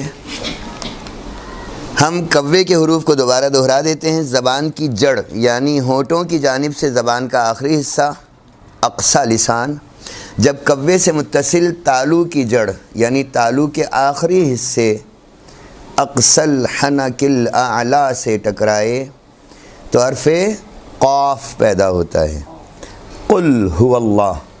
دیکھیے عربی صحیح انجام دینے کی شرط ہی اس لیے ہے. بہت سے افراد کاف کو قاف کہتے ہیں، قاف کو کاف کہتے ہیں. اب اگر کوئی شخص ناخواستہ یوں پڑھے قل هو اللہ احد کا معنی ہو جائے گا کھاؤ کہ اللہ ایک ہے. قل هو اللہ احد کہے گا، اس کا مطلب یہ ہے کہ کہو کہ اللہ ایک ہے. ایک ذرا سی ادائیگی میں فرق سے پوری آیت کا معنی بدل رہا ہے. اقصی الحنک الاعلی سے زبان کا آخری حصہ ٹکر کھائے تو حرف قاف پیدا ہوتا ہے. بسم اللہ الرحمن الرحیم. قل یا ایہا الکافرون، یا قل هو اللہ احد، قل اعوذ برب الناس. فرماتے ہیں کہ جب زبان کا وہ حصہ جو جڑ سے متصل منہ کی جانب ہے، آگے کی طرف آ گیا ہے، تالو کے مقابل حصے سے ٹکرائے تو حرف کاف پیدا ہوتا ہے. کراچی کاف پیدا ہوتا ہے، کاظم. اس کو ہم نے آسان طریقے سے کیسے سمجھا تھا؟ اگر کوا باہر کی طرف آئے تو کاف، اندر کی طرف جائے تو قاف. یہ ہم ادائیگی میں خود محسوس کر سکتے ہیں. ان حروف کو حروف لحاظ کہتے ہیں. یہ 2 حروف ہیں، حروف لحاظ کہلاتے ہیں. آج کی بحث ہماری خلائے دہن کے حروف. فرماتے ہیں زبان کا درمیانی حصہ، زبان کے 3 حصے کیے تھے. اصلہ نو کے زبان کیا کہلایا تھا ہونٹ کی طرف سے؟ ادنا حلق، ادنا لسان. درمیان کیا کہلایا؟ وسط لسان. وسط سین کے اوپر زبر ہے، وسط لسان. آخر کیا کہلایا؟ اقصی لسان. فرماتے ہیں زبان کا درمیانی حصہ یعنی وسط لسان تالو کے درمیانی حصے یعنی حنک اعلیٰ کے وسط سے ٹکرائے، وسط الحنک الاعلیٰ سے ٹکرائے تو حرف جیم. جیم اصل اس کی ادائیگی جیم. زبان کا درمیانی حصہ حنک اعلیٰ سے ٹکرائے تو حرف جیم. کہاں استعمال ہوگا؟ شجر. شجر جب ہم محسوس کریں تو ہمیں اندازہ ہوگا کہ ہمارا زبان کا درمیانی حصہ اوپر ٹکرا رہا ہے. شجر. اور کہاں پر جیم استعمال ہوا؟ فجر. اور کہاں پر جیم استعمال ہوا؟ آیت قرآنی میں دیکھیں، اذا جاء احسنتم. اچھا یہ جیم کا مخرج اصطلاح میں وسط الحنک الاعلی سے وسط لسان ٹکرائے تو پیدا ہوتا ہے. بہت سے افراد وہ ہیں کہ جو اس مخرج کو استعمال کیے بغیر جیم آسانی سے انجام دے لیتے ہیں. جیم آسانی سے انجام دے لیتے ہیں. یہاں پر شرع مقدس علم تجوید کیا کہہ رہا ہے کہ آسانی سے صحیح انجام دیا جائے تو پھر اس کی ضرورت نہیں رہتی ہے آپ کو. یعنی آپ باقاعدہ زبان کو لے کر جائیں اپنے وسط حنک اعلیٰ پر اور پھر حرف جیم پیدا کرنے کی کوشش کریں, اس کی ضرورت نہیں ہے. صحیح واضح ہے جیم, ٹھیک ہے. بہت سے افراد علماء اعلام جو ائمہ جماعت ہیں وہ غیر المغضوب علیہم صاف پڑھتے ہیں. سننے والا کہتا ہے ہم نے دال سنا. وہ عالم جو پڑھ رہا ہے ظاہر پوری جماعت کا ذمہ دار ہے, جماعت کی قرأت کا ذمہ دار ہے, وہ اپنے علم کے تحت, اسی علم تجوید کے تحت وہ صحیح پڑھ رہا ہے. غیر المغضوب علیہم ولا الضال. سننے والا کہتا ہے ہم نے دال سنا.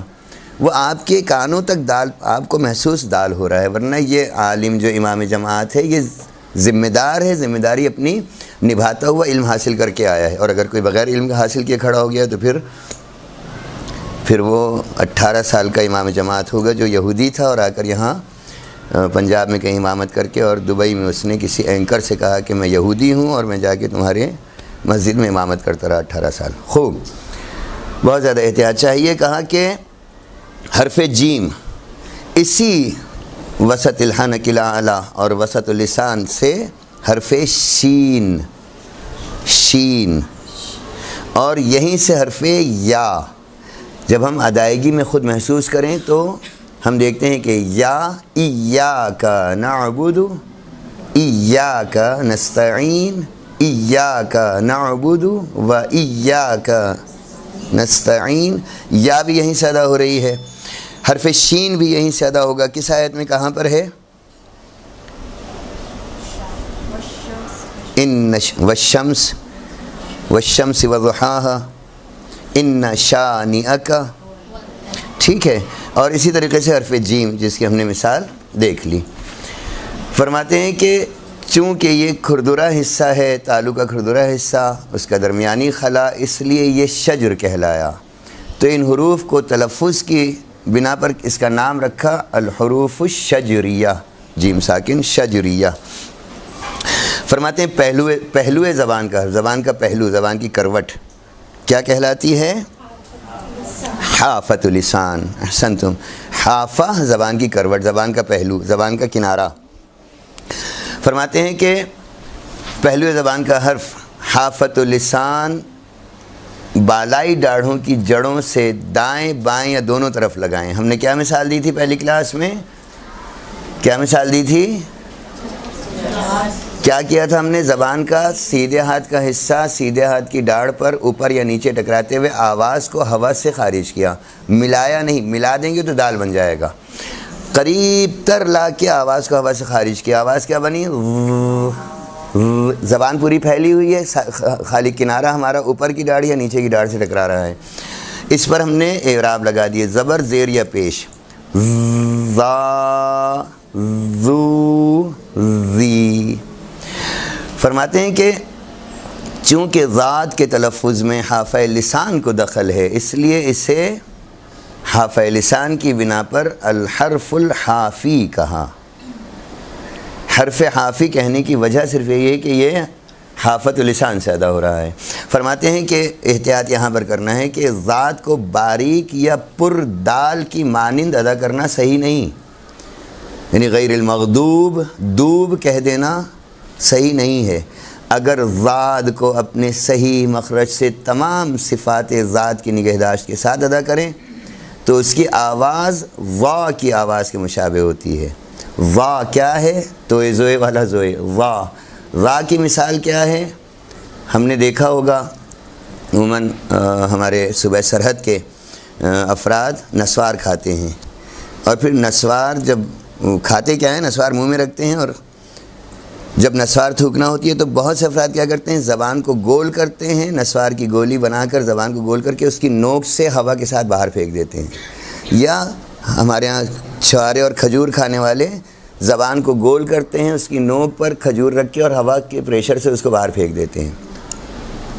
زبان کی نوک کا اگر زبان گول کر کے ہم بالکل گول کر کے اور اس کی نوک کو ثنایا علیہ کی جڑ میں ٹکرائیں تو حرف وا وا وا والکاظمین الغیظ وا کی ادائیگی یہ ہے اپنے وقت پر آئے گی. حرف وا طا والا وا کہتے ہیں اگر ہم تمام صفات ذات کو اس کی تمام حرف ذات کو اس کی تمام صفتوں کے ساتھ جو بیان کی گئیں دونوں طرف یا ایک طرف اوپر یا نیچے ان صفتوں کے ساتھ انجام دیں تو وہ وا کی مشابہ ہو جائے گی آواز. دال کبھی بھی نہیں بنے گی، نہ پر دال نہ باریک دال، نہ تفخیم نہ ترقیق، یہ مثال ابھی آ جائے گی، نہ بھری ہوئی آواز میں نہ باریک آواز میں. یہ ضاد تمام صفتوں کے ساتھ انجام دیں تو وا کی شکل بن سکتی ہے تا وا والے ضا کی، لیکن دال کی آواز کے مشابہ نہیں ہو سکتی. نہیں ثنایا علیہ کی جڑ کے قریب لا کر اگر ملا دیں گے تو دال بن جائے گا. جڑ کے قریب لا کر آواز کو ہوا کے ساتھ خارج کریں، وا وا وا، ثنایا علیہ کی جڑ میں لے جائیں، وا طا وا طا وا. طا کی مثال آپ کو دے دی تھی املی والی. املی کے کھٹاس کا تصور کریں، یہ اندر ہوا جا رہی ہے، اس کو باہر نکالنا ہے، طا زبان وہیں پر لگے گی، طا وہ ابھی آئے گا حروف نتیہ میں آ جائے گا. فرماتے ہیں وا طا وا والا ذا کی آواز کے مشابہ ہوگی لیکن کبھی بھی باریک یا پر دال کی مانند ادا کرنا صحیح نہیں ہے. فرماتے ہیں زبان کی نوک اور کروٹ کے حروف، زبان اپنی نوک اور کروٹ کے کچھ اگلے حصے سمیت ذرا تالو کی جانب مائل ہو کر دائیں یا بائیں یا دونوں طرف، زبان اپنی نوک اور کروٹ کے کچھ اگلے حصے سمیت ذرا تالو کی جانب مائل ہو کر دائیں بائیں یا دونوں طرف ثنیہ رباعیہ ناب اور ضاحکہ چاروں دانتوں کے مسوڑوں سے ٹکرائے. زبان پھیل کر اوپر کی جانب آ جائے، پوری زبان پھیل کر اوپر کی جانب آ جائے تو حرف لام کل کل کوثر انا اعطینا کل شروع میں آ جائیں، بسم اللہ ملا. لام کی آواز پورے ثنایا رباعیہ اور ناب، ثنیہ رباعیہ ناب اور ضاحکہ چاروں دانتوں کے جڑوں پر آ جائے تو حرف لام. ضاحکہ چھوڑ دیں تو حرف نون، لام نون، ذرا سا فرق آ گیا، زبان ہماری ذرا سے سمٹ گئی پیچھے سے، اور ضاحکہ سے ہٹ کر صرف 3 دانتوں پر رہ گئی، کہاں؟ ثنیہ رباعیہ اور ناب پر. حرف نون، اور اگر ہم ناب کو بھی چھوڑ دیں تو ثنیہ اور رباعیہ کے مسوڑوں سے ٹکرائے تو حرف را. ٹکرائے سے مراد یہ نہیں کہ اس کو ملا دیں، ہم بالکل قریب تر لا کر پھر آواز کو ہوا کے ساتھ خارج کریں، را. لام نون را. لام میں چاروں دانت کون کون سے؟ ثنیہ رباعیہ ناب اور ضاحکہ. نون میں ثنیہ رباعیہ اور ناب. سمجھ میں آ رہا ہے؟ نہیں آ رہا.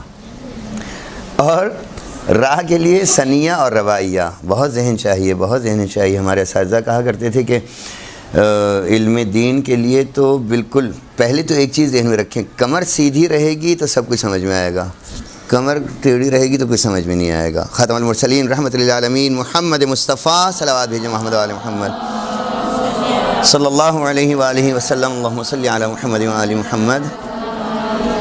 فرماتے ہیں لا یدرک العلم براحت الجسم. اگر جسم کہیں بھی آرام سے ہوگا، ٹیک لگائے ہوئے ہوں گے، کمر جھکی ہوئی ہوگی، گردن جھکی ہوئی ہوگی تو کوئی علم حاصل نہیں ہو سکتا. کمر سیدھی رکھیں، پھیپھڑوں میں ہوا بھری رہے، ذہن روشن رہے گا.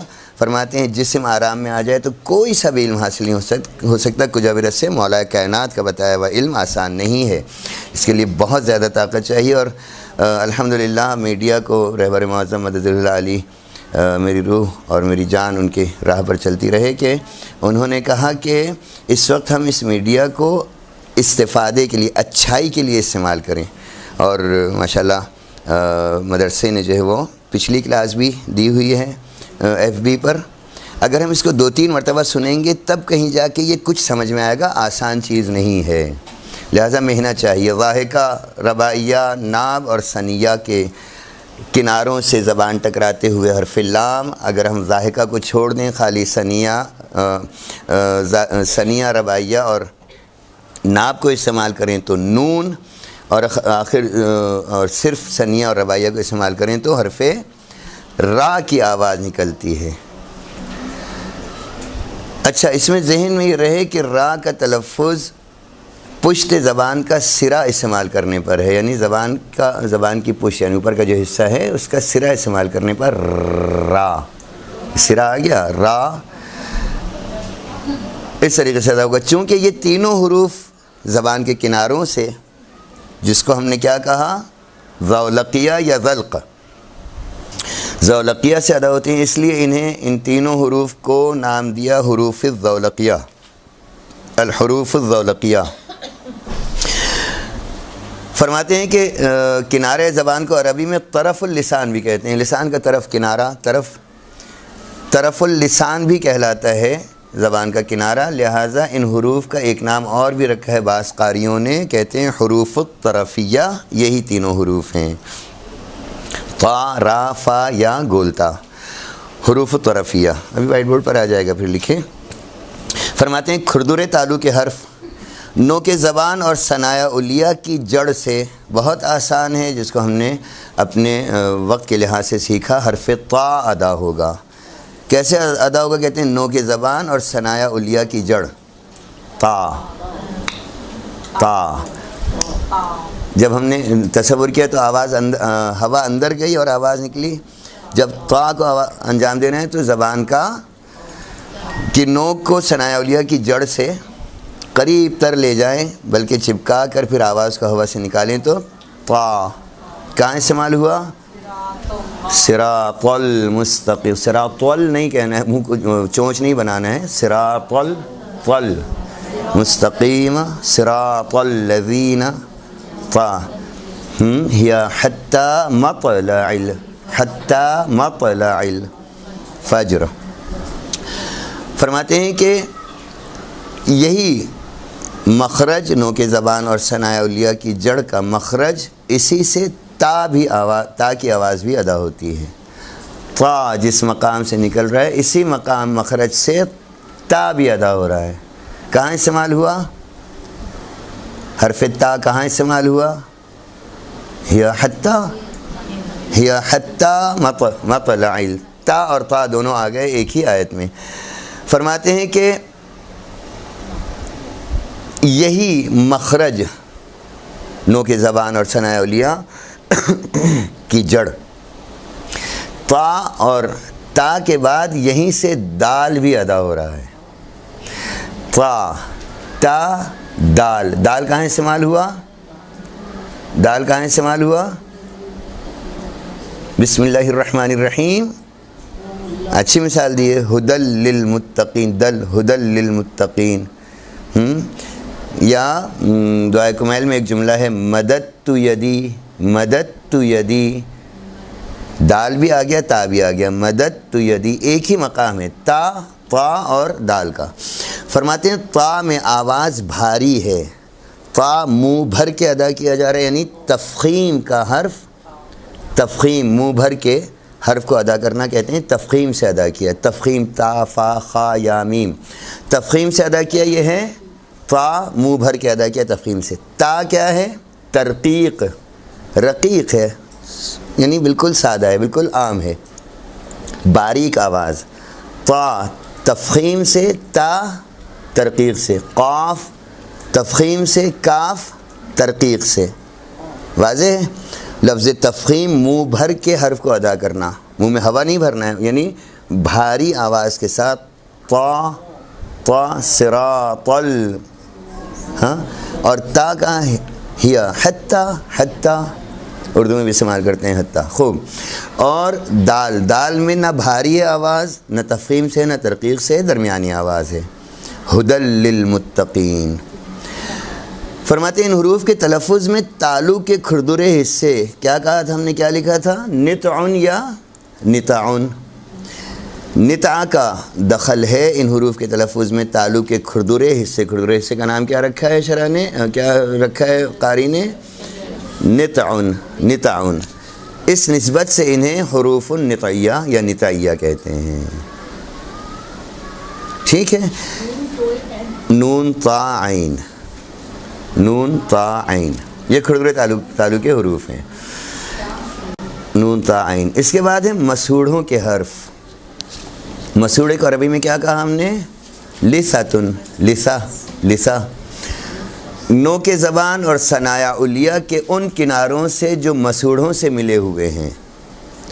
نو کے زبان اور ثنایا علیہ کے ان کناروں سے جو مسوڑوں سے ملے ہوئے ہیں. حرف وا، ذال، سا. بہت آسان ہے. جیسے ہم نے کہا زبان کو ہم گول کر کے اور ثنایا علیہ کی جڑ سے ٹکرائیں.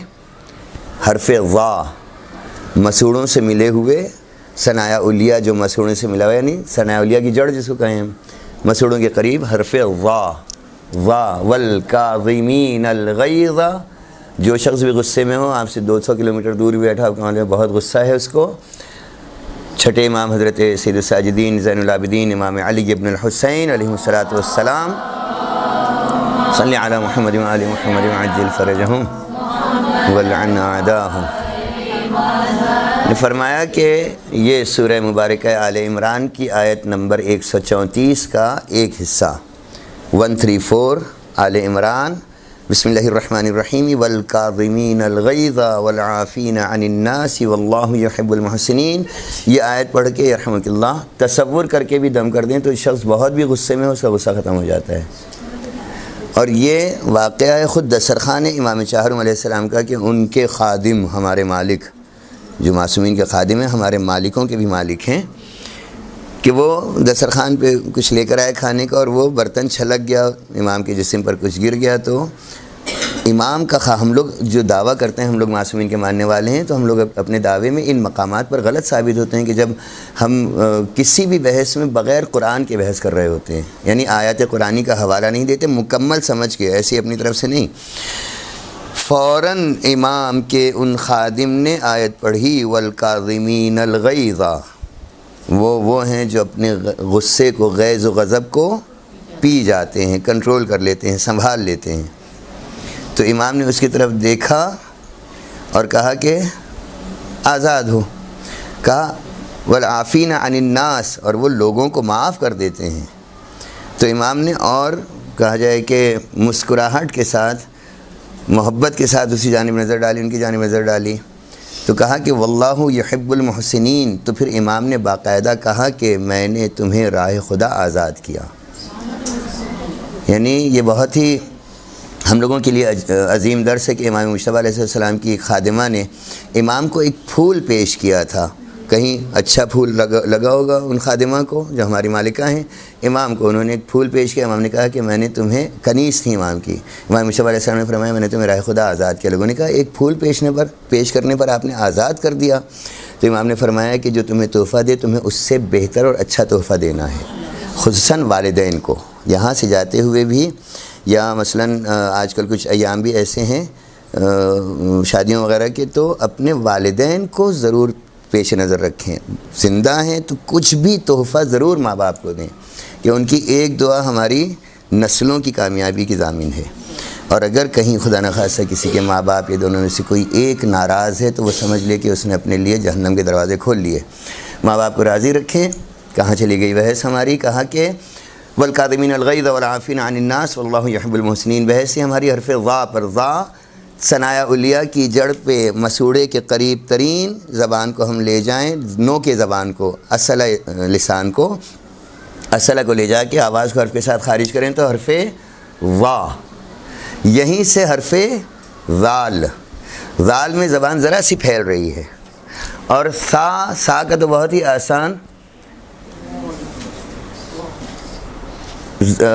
آسان حرف سا.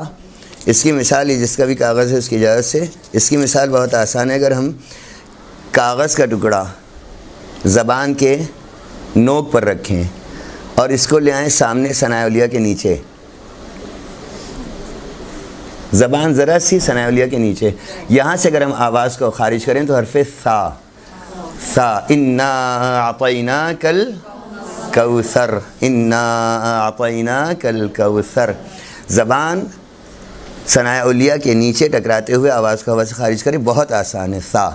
اس سے ذرا سا اوپر لے جائیں، ذرا سا اوپر نہیں، یہ زبان کا نچلا حصہ، دانتوں کا نچلا حصہ تھا، اس دانتوں کی جڑ میں لے جائیں، زبان کو گول کر لیں، پھر حرف کو نکالیں تو حرف وا، وا جو ہم نے کہا جائے کہ سرحد کے رہنے والے، جو اب کے پی کے کہلاتا ہے، وہاں کے رہنے والے افراد جو نسوار پھینکتے ہیں گولی بنا کر، یا کھجور کھانے والے گٹھلی کبھی کبھی زبان گول کر کے ہوا سے پھینکتے ہیں، یہیں اسی مقام پہ زبان کو ذرا سا پھیلائیں اسی ثناء علیہ پر تو حرف ذال، وا، ذال، سا۔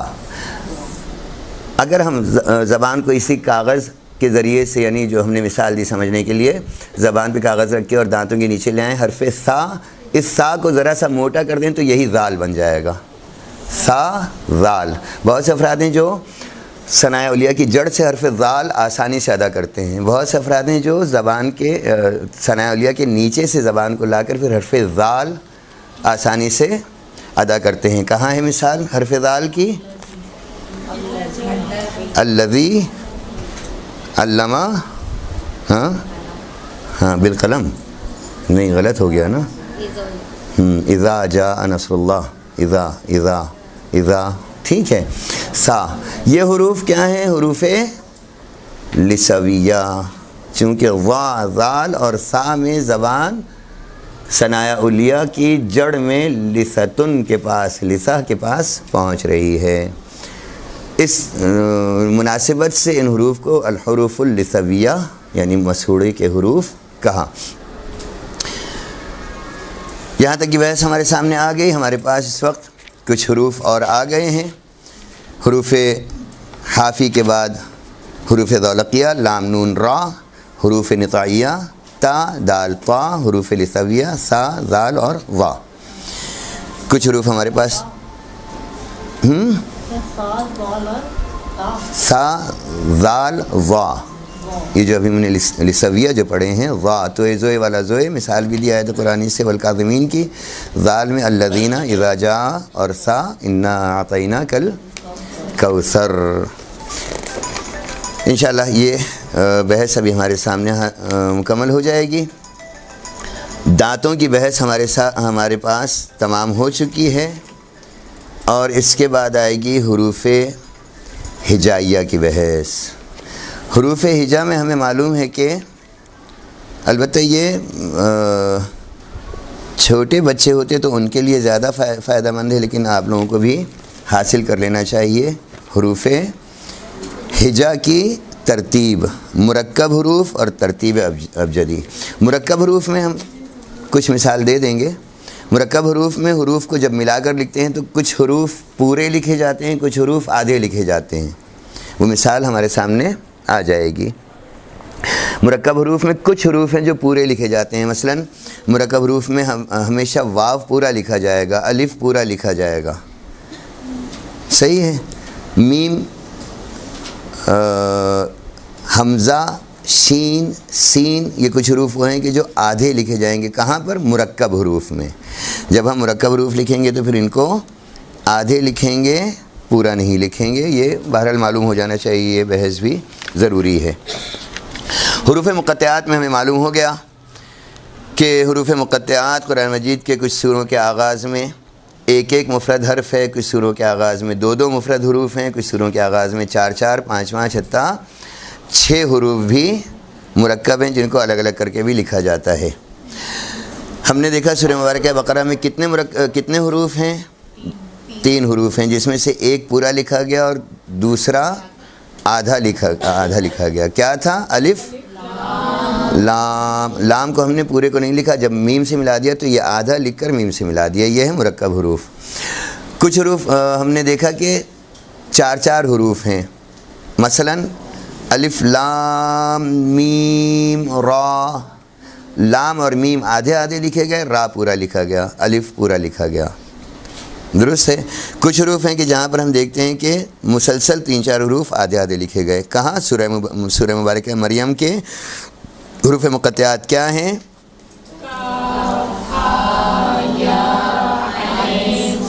یہ 4 حروف آدھے آدھے لکھے گئے، ورنہ کاف پورا لکھا جائے، پھر ہا الف کے ساتھ پورا لکھا جائے، پھر یا الف کے ساتھ لکھا جائے، پھر عین پورا لکھا جائے، پھر کہیں جا کر تو کہتے ہیں کہ یہ شروع میں 4 حروف جو ہیں یہ آدھے آدھے لکھے گئے، اور یہ حروف مقطعات ہیں۔ بہت سے افراد قرآن کریم میں غلطی کرتے ہیں، وہ الف لام میم را کو پتہ نہیں المر پڑھتے ہیں، کیا پڑھتے ہیں، طا سین میم کو تسم پڑھتے ہیں، عین سین قاف کو عسق پڑھتے ہیں۔ غلط ہے، حروف مقطعات قطع یعنی الگ الگ کر کے پڑھا جائے، اپنی بحث میں آ جائے گا انشاءاللہ العزیز۔ صلوات بھیجیں محمد و آل محمد پر۔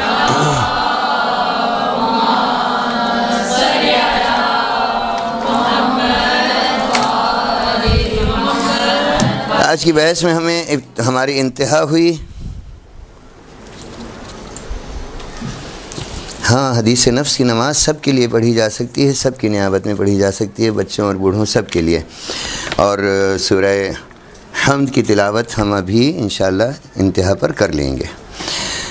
ہماری بحث کی انتہا تھی اوتار الصوت میں، اعضائے صوت میں، ہم نے اس کو انتہا تک پڑھ لیا ہے، اور اس کے بعد دانتوں کے عربی نام، دانتوں کے عربی نام ہمیں معلوم ہو گئے۔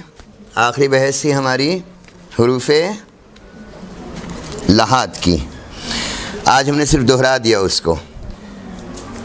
ہاں، دانتوں کے عربی نام میں انیاب کے بعد ہماری بحث تمام ہوئی تھی کہاں پہ؟ زواحق پر۔ ہم زواحق سے آگے چلیں گے اور بقیہ دانتوں کو دہرا دیں گے۔ فرماتے ہیں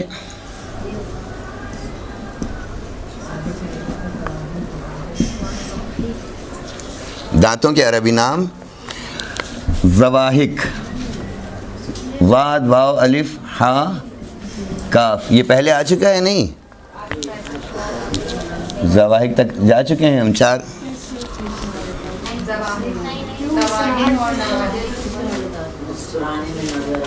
یہ ہم نے جو تھیوریکلی اس کو دہرایا تھا، وائٹ بورڈ پر تو نہیں آئے تھے نام؟ وائٹ بورڈ پر نہیں آیا نا؟ ہاں، زواحق 4 دانت ہیں، ٹھیک ہے۔ فرماتے ہیں بالائی جبڑے کے دائیں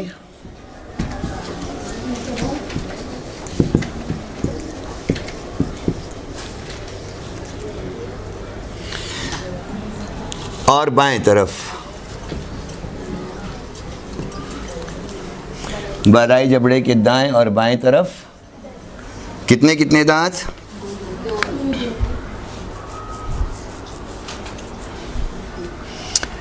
بالائی جبڑے کے دائیں ناب، انیاب سے چلیں گے نا، اور بائیں ناب، انیاب کے برابر میں، یہ چیز ہم نے چھوڑی دی۔ دائیں طرف اور بائیں طرف ایک دانت کو، یعنی کل کتنے دانت ہوں گے؟ یہ 4۔ دائیں انیاب کے دائیں طرف اور بائیں انیاب کے بائیں طرف، بائیں ناب کے بائیں طرف اور دائیں ناب کے دائیں طرف، اوپر بھی اور نیچے بھی ایک دانت، اس کو ضاحکہ کہتے ہیں۔ واضح ہے؟ عبارت سمجھ میں آ رہی ہے؟ بالائی ضاحکہ، ضاد الف ہا کاف اور گولتا، ضاحکہ یعنی انیاب کے دائیں بائیں اوپر اور نیچے کے کل 4 دانت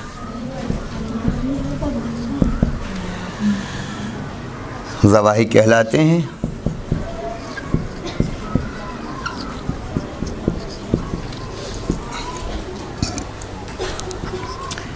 یہاں مختصر عبارت دی ہے، عربی میں ہنسی کو، ہنسی سے مراد مسکان، مسکراہٹ کو واد ہا کاف ضحک کہتے ہیں، واد ہا کاف ضحک کہتے ہیں۔ اس مناسبت سے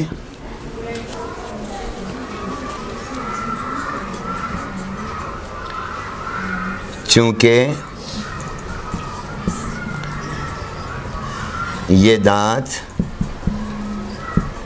مسکراہٹ میں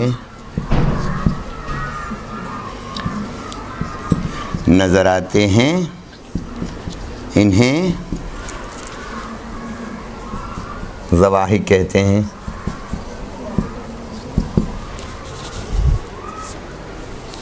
ٹھیک ہے، بالائی جبڑے کے دائیں ناب اور بائیں ناب کے دائیں اور بائیں طرف ایک ایک دانت کو ضاحکہ کہتے ہیں، یعنی انیاب کے دائیں بائیں اوپر اور نیچے کے کل 4 دانت ضواحک کہلاتے ہیں۔ عربی میں ہنسی یعنی مسکان کو ضحک کہتے ہیں، اس مناسبت سے چونکہ یہ دانت مسکراہٹ میں نظر آتے ہیں انہیں ضواحک کہتے ہیں۔ معذرت، ٹھیک ہے، لکھ لی عبارت؟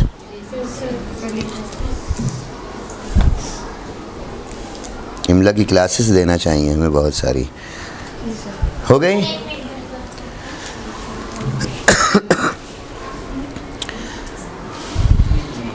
تواہین ہمارے پاس ذہنوں میں واضح ہو چکا ہے۔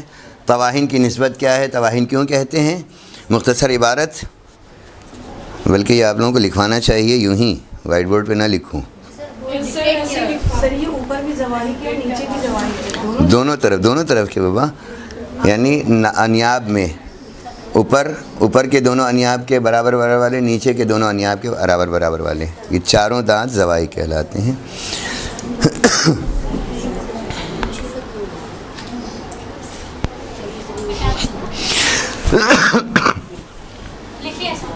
لکھ لیا؟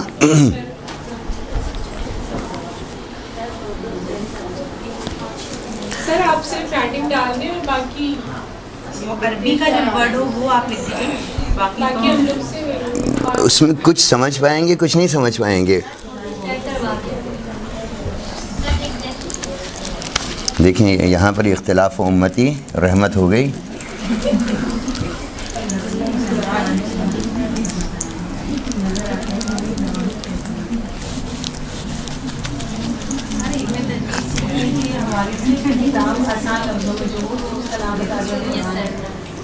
دیکھیے یہ جو کلاس اس وقت چل رہی ہے، میں سمجھتا ہوں بہت مطالعہ کیا، یہ میرا 22واں دورہ ہے تجوید کا، اس کے علاوہ کچھ دورے میں دے چکا ہوں۔ یہ سب سے آسان یہ ہے، لیکن افسوس یہ ہے کہ ہم اس کو باقاعدہ کتابی شکل میں ابھی تک نہیں لا سکے، ورنہ جب ہم تجوید کے میدان میں جاتے ہیں تو خود میں جو پڑھ رہا ہوں اس کو مسلسل تعلیم کی حیثیت سے اکثر میں بھی پریشان ہو جاتا ہوں کہ یہ تجوید کہاں سے کہاں لے گئی ہمیں، ان اصطلاحات میں ہم اکثر و بیشتر پریشان ہو جاتے ہیں۔ اب بھی 22 دورے کرنے کے بعد، اور یہاں اس مدرسے میں بھی سن 2000 سے 2012 تک میں دورے کر چکا ہوں کافی، سب سے آسان یہ ہے۔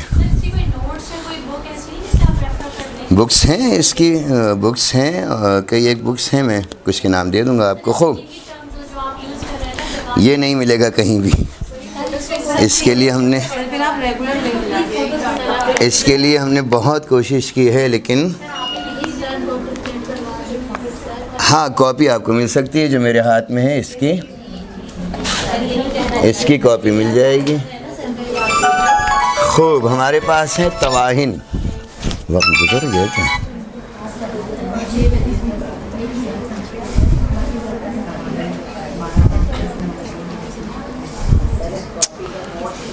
تواہین ہمارے پاس جب ہم ان کو دیکھیں تو لا حول ولا قوت الا باللہ، 6 بج گئے ہیں، ابھی کہاں بجے بیٹا، 2 منٹ رہ گئے ہیں بیچ کی باتوں میں۔ تواہین کی بحث آخری آج کی سمجھ لیں۔ تواہین میں فرماتے ہیں بالائی جبڑے میں دائیں ضاحکہ، بالائی اور زیریں جبڑے میں ضواحک کے اطراف 3 دانت جو غذا کو پیسنے کے کام آتے ہیں.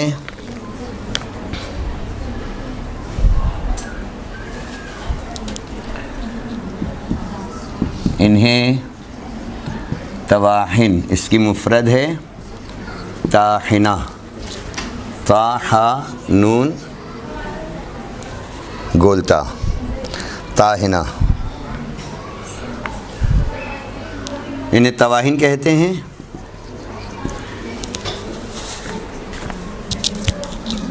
عربی میں طاحنہ مفرد اس کا، پیسنے کو طحن کہتے ہیں،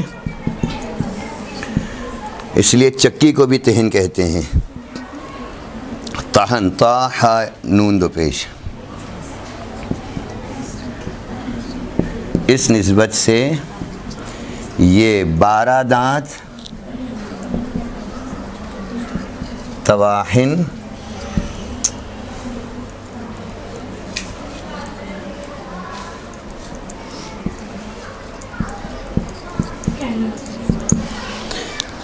یہ 12 دانت تواہن کہلاتے ہیں. اعوذ باللہ من الشیطان اللعین الرجیم. بسم اللہ الرحمن الرحیم. الحمد للہ رب العالمین الرحمن الرحیم مالک یوم الدین. ایاک نعبد و ایاک نستعین. اہدنا الصراط المستقیم صراط الذین انعمت علیہم غیر المغضوب علیہم ولا الضالین. صدق اللہ العلی العظیم. یاد رہے سورہ مبارکہ حمد میں 7 مقام ہیں جن کو بہت احتیاط سے پڑھنا ہے، انشاءاللہ اگلی کلاس میں.